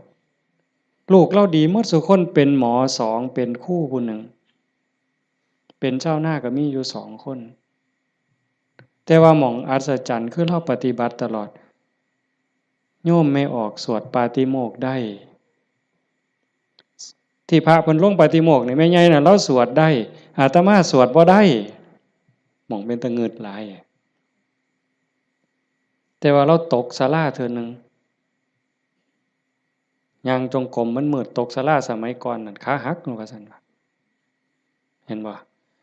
บัดมื้ออาตมาสิไปเยี่ยมอาตมาไปเทศน์ฟังทั้งครูขันก็เลยว่าสิกายไปทางนั้นลูกชายเพิ่นว่าบ้านอยู่ทางนั้นก็เลยพาไปเยี่ยมลูกชายก็บอกว่าอาจารย์สิมาเยี่ยมเราลุกบ่ได้ตลอดแต่ว่าสติเราดีเด้เพราะแต่ว่าอาตมาสิไปเสียงรถเขาไปจอดแล้วลุกขึ้นมานั่งพออาตมาไปนั่งลงแล้วก็กราบได้เทื่อเดียวดอกก็นอนมันวิ่นหัวปานนั้นเราก็เว้าธรรมะโต้ตอบได้ทุกเรื่องสติบ่ขาดลูกหลานจักว่าเท่าใดมาเต็มเฮือนแล้วจำได้ฮอดซุมบ่นุ่งผ้าว่ามันชื่อหยังนิสัยมันดื้อบ่ดื้อแล้วฮู้ผู้นี่หมองลูกหลานว่าย่าย่ายอยู่อีกเด้อโอ้ยมันทุกข์มันยากบ่อยู่ดอกอยู่น้ำหลานอีกแน่อยู่โดนแล้วผู้นี่มัดมือสิใจขาดหลานผู้เรียนอยู่จุฬากำลังขึ้นรถลูกชายว่าย่าท่าหลานเด้อหลานกำลังขึ้นรถโอ้ยท่าบ่ท่ามันก็บ่แม่นแม่วะแล้วว่าเป็นเรื่องของเพิ่นว่าเห็นบ่เป็นเรื่องของเพิ่นบ่แม่นเรื่องของย่าหมองคักหลายว่าเราตายนั่นเรานอนตะแคงข้างขวาเลียนแบบพระพุทธเจ้าเลยสติจำได้มื้อสิตายแล้วกินข้าว3เทื่อได้กินข้าวปกติเว้าได้ปกติเพียงแต่ว่านอนไปแล้วก็มาหลับเอาตอนมาดับไปตอนตีสี่คนตายลูกนี่เป็นหมอ2แล้วก็หลานเป็นหมออีกผู้หนึ่งมันบ่เข้าในทฤษฎีอะโยมพวกนี้อยู่นำคนตายมาตลอดลูกหลานสาวอยู่ห้องชันสูตรพลิกศพพร้อมคนตายเขาพิสูจน์ว่ามันจะเย็นไม่ไงนี่แล้วอุ่นบัดเนี่ย ตายไปแล้วจากตีสี่กว่าๆจนฮอด5 โมงเช้าเอาเขาลงเรายังอุ่นอยู่แต่เฮ็ดจังได๋บ่ได้เพิ่นก็ลูกชายเพิ่นก็โทรมาถามอาจารย์สิว่าแนวใดอาตมาเลยว่าบ่ต้องฉีดยาเด้อสิฟื้นหรือบ่ฟื้นเฮาบ่คิดดอกแต่ว่าบ่ต้องฉีดยาก็บ่ฉีดอยู่จักมื้อหลายมื้อเติบ4-5 คืนพุ่นล่ะอาตมาก็บ่เจอบัดฮอดมื้อสิเผาบัดเนี่ยลูกชายเพิ่นก็โทรมาถามประมาณ3 โมงกว่าอาจารย์เฮ็ดจังไดบัดเทื่อเปิดโลงออกมานี่หาแม่ยังอุ่นอยู่คือเก่านี่สิเฮ็ดแนวใดเพิ่นว่าโอ้อาตมาก็บอกบ่ถูกดอกโยมให้เบิ่งซะก่อนว่าซั่นแต่ว่าใส่เพิ่นใส่ตู้โรงเย็นอยู่แต่มันเย็นทั้งหลังอะนะอาตมาก็เลยว่าเอาคันจัก4 โมงก็จังถอดปลั๊กออกเบิ่งเด้อถอดปลั๊กออกเบิ่งเพื่อให้มันปรับสภาพเพราะว่าตัวเย็นนี่มันอาจจะเป็นจากเครื่องใช้ไฟฟ้าฮอดประมาณเฮาจะออกประมาณบ่ายโมงก็หากะลามันอุ่นมันหยังอยู่ก็จังว่ากันอีกเทื่อนึงบัดสุดท้ายก็แม่นหมดอยู่ดอกเพิ่นว่าอาจารย์ประมาณเที่ยงนี่เพิ่นโทรมาก็บ่เย็นปานใดแต่ว่ายายบ่แข็งเพิ่นว่าเย็นอยู่แต่ว่ามันบ่แข็งคือทั่วไปคันจั่งซี้ก็หมดไปตามธรรมชาติก็เฮ็ดไปเด้อคือที่เว้าให้โยมฟังนี่หมายความว่าอย่าให้เราปฏิบัติมาตลอดจิตใจเราดีเรางามบ่เคยด่าไผจักเทื่อลูกว่าลูกเมียใหม่เขาผัวก็อยู่นำเมียใหม่นี่เอาลูกมาเรียนเราก็ป้อนข้าวทอกันนี่เลี้ยงซ่ากันป้อนปลาป้อนข้าวก็บ่ให้ลูกเจ้าของคำใหญ่กว่าเด้คำทอกันอืมอาบน้ำให้ก็คือกันสอนก็คือกันฮักเท่ากันใจคนนั่นมันจังว่าคันมันได้ฝึกได้ฝนมันมีธรรมมันก็สุดยอดอยู่นี่โยมพ่อใหญ่พาเฮาประพฤติปฏิบัติเฮ็ดงานจังซี่เฮามาประพฤติปฏิบัติสูงสุดก็เพื่อยกจิตยกใจเด้อสรุปตรงนี้เด้อบุญนั่นเป็นของตายจังได๋เฮาก็ได้เต็มที่อยู่แล้วแต่สิ่งสำคัญน่ะให้ยกจิตยกใจเจ้าของให้มันสูงขึ้นจากอำนาจของความโลภความโกรธความหลงความอิจฉาริษยาอาฆาตพยาบาทจองเวรน้อยเนื้อต่ำใจเฮาสิเอาชนะมันได้เฮาสิสูงขึ้นกว่าอำนาจของกิเลสได้ย้อนโยมสังเกตใจเจ้าของย่ามตาเห็นหูได้ยินจมูกได้กลิ่นลิ้นได้รสท่านฝ้าวไปเชื่อมันอย่าไปหักไปสร้างน้ำมันนิ่งแล้วสังเกตความรู้สึกสังเกตความคิดสังเกตความรู้สึกคันมันเอียงไปทั้งโลภหลายก็บอกว่าเจ้าของนั้นขี้โลภหลายอยู่ค่อยถอนออกหัดบริจาคหัดแบ่งหัดปันคันมันโกรธหลายเห็นอันใดผิดหูผิดตาแล้วงุดหงิดหนหวยขึ้นเป็นตาสร้างขึ้นมาหูจักมันปรับแล้วก็หูจักเมตตาเขาก็คือเฮานั่นล่ะเขาบ่ทันหูเขาจึงเป็นจังซั่นหูจักให้อภัยฝึกไปฝึกไปคอยยกระดับดวงจิตขึ้นมาให้เข้าใจว่าพระพุทธเจ้าบ่ได้สอนให้เฮาทุกข์พระพุทธศาสนาสอนให้เฮาพ้นทุกข์โกรธก็คือทุกข์โลภก็คือทุกข์หลงก็คือทุกข์เป็นเหตุให้ทุกข์เฮาก็ต้องดับเหตุมันเฮ็ดให้จิตใจเป็นกลางๆฮักผู้อื่นคือฮักเจ้าของหวังดีต่อผู้อื่นคือหวังดีต่อเจ้าของนั่นจิตใจเฮาจะดีขึ้นงามขึ้นมื้อนี้สมควรแก่กาลเวลาใช้เวลามาหลายเติบชั่วโมงหนึ่งกับ40กว่านาทีเนาะสมควรแก่กาลเวลาท้ายที่สุดก็ขออนุโมทนาสาธุกับญาติโยมผู้เป็นเจ้าภาพผู้เป็นเจ้าของสถานที่และก็ญาติธรรมที่มาจากที่ไกลที่ไกลมาร่วมประพฤติปฏิบัติบำเพ็ญบุญบำเพ็ญกุศลยกระดับดวงจิตดวงใจของเจ้าของให้สูงขึ้นงามขึ้นท้ายที่สุดก็ขอรัตนะอ้างอิงเอาอำนาจแห่งคุณพระศรีรัตนตรัยคุณของพระพุทธเจ้าพระธรรมพระสงฆ์และอำนาจแห่งบุญกุศลคุณงามความดีที่มีทั้งหมดทั้งมวลในสากลและจักรวาลจงหลอมร่วมเป็นตบะเป็นเดชะเป็นพลวะปัจจัยอำนวยหนุนส่งให้ญาติโยมสุขสุคนจงเป็นผู้แกล้วกล้าอาจหาญร่าเริงในการสร้างบุญสร้างกุศลสร้างคุณงามความดีให้ยิ่งขึ้นไปให้เป็นผู้เจริญงอกงามในจตุรพิธพรชัยคืออายุวันนะสุขภาละปฏิภาณธรรมสารสมบัติ ให้เป็นผู้มีสัมมาทิฏฐิมีโอกาสประพฤติธรรมปฏิบัติธรรมให้ได้เข้าถึงธรรมที่บ่ทันได้เข้าถึงได้หู้แจ้งธรรมที่บ่ทันได้หู้แจ้งจนสามารถนำตนให้พ้นทุกข์ปรารถนาสิ่งหนึ่งประการใดหากเป็นไปโดยชอบประกอบโดยธรรมก็ขอให้ความหวังความปรารถนานั้นจงสำเร็จทุกๆประการมีความสุขกายสุขใจโดยทั่วกันทุกท่านทุกคนเทอญสาธุยะถาวาริวหาปุราปาริปุเรนติสาครัง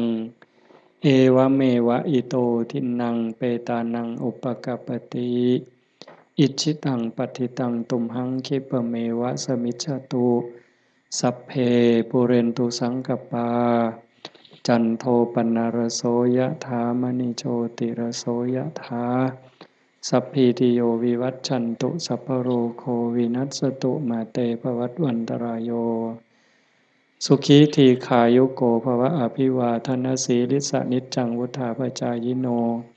จัตตารโอธรรมาวัฏันติอายุวันโนสุขัง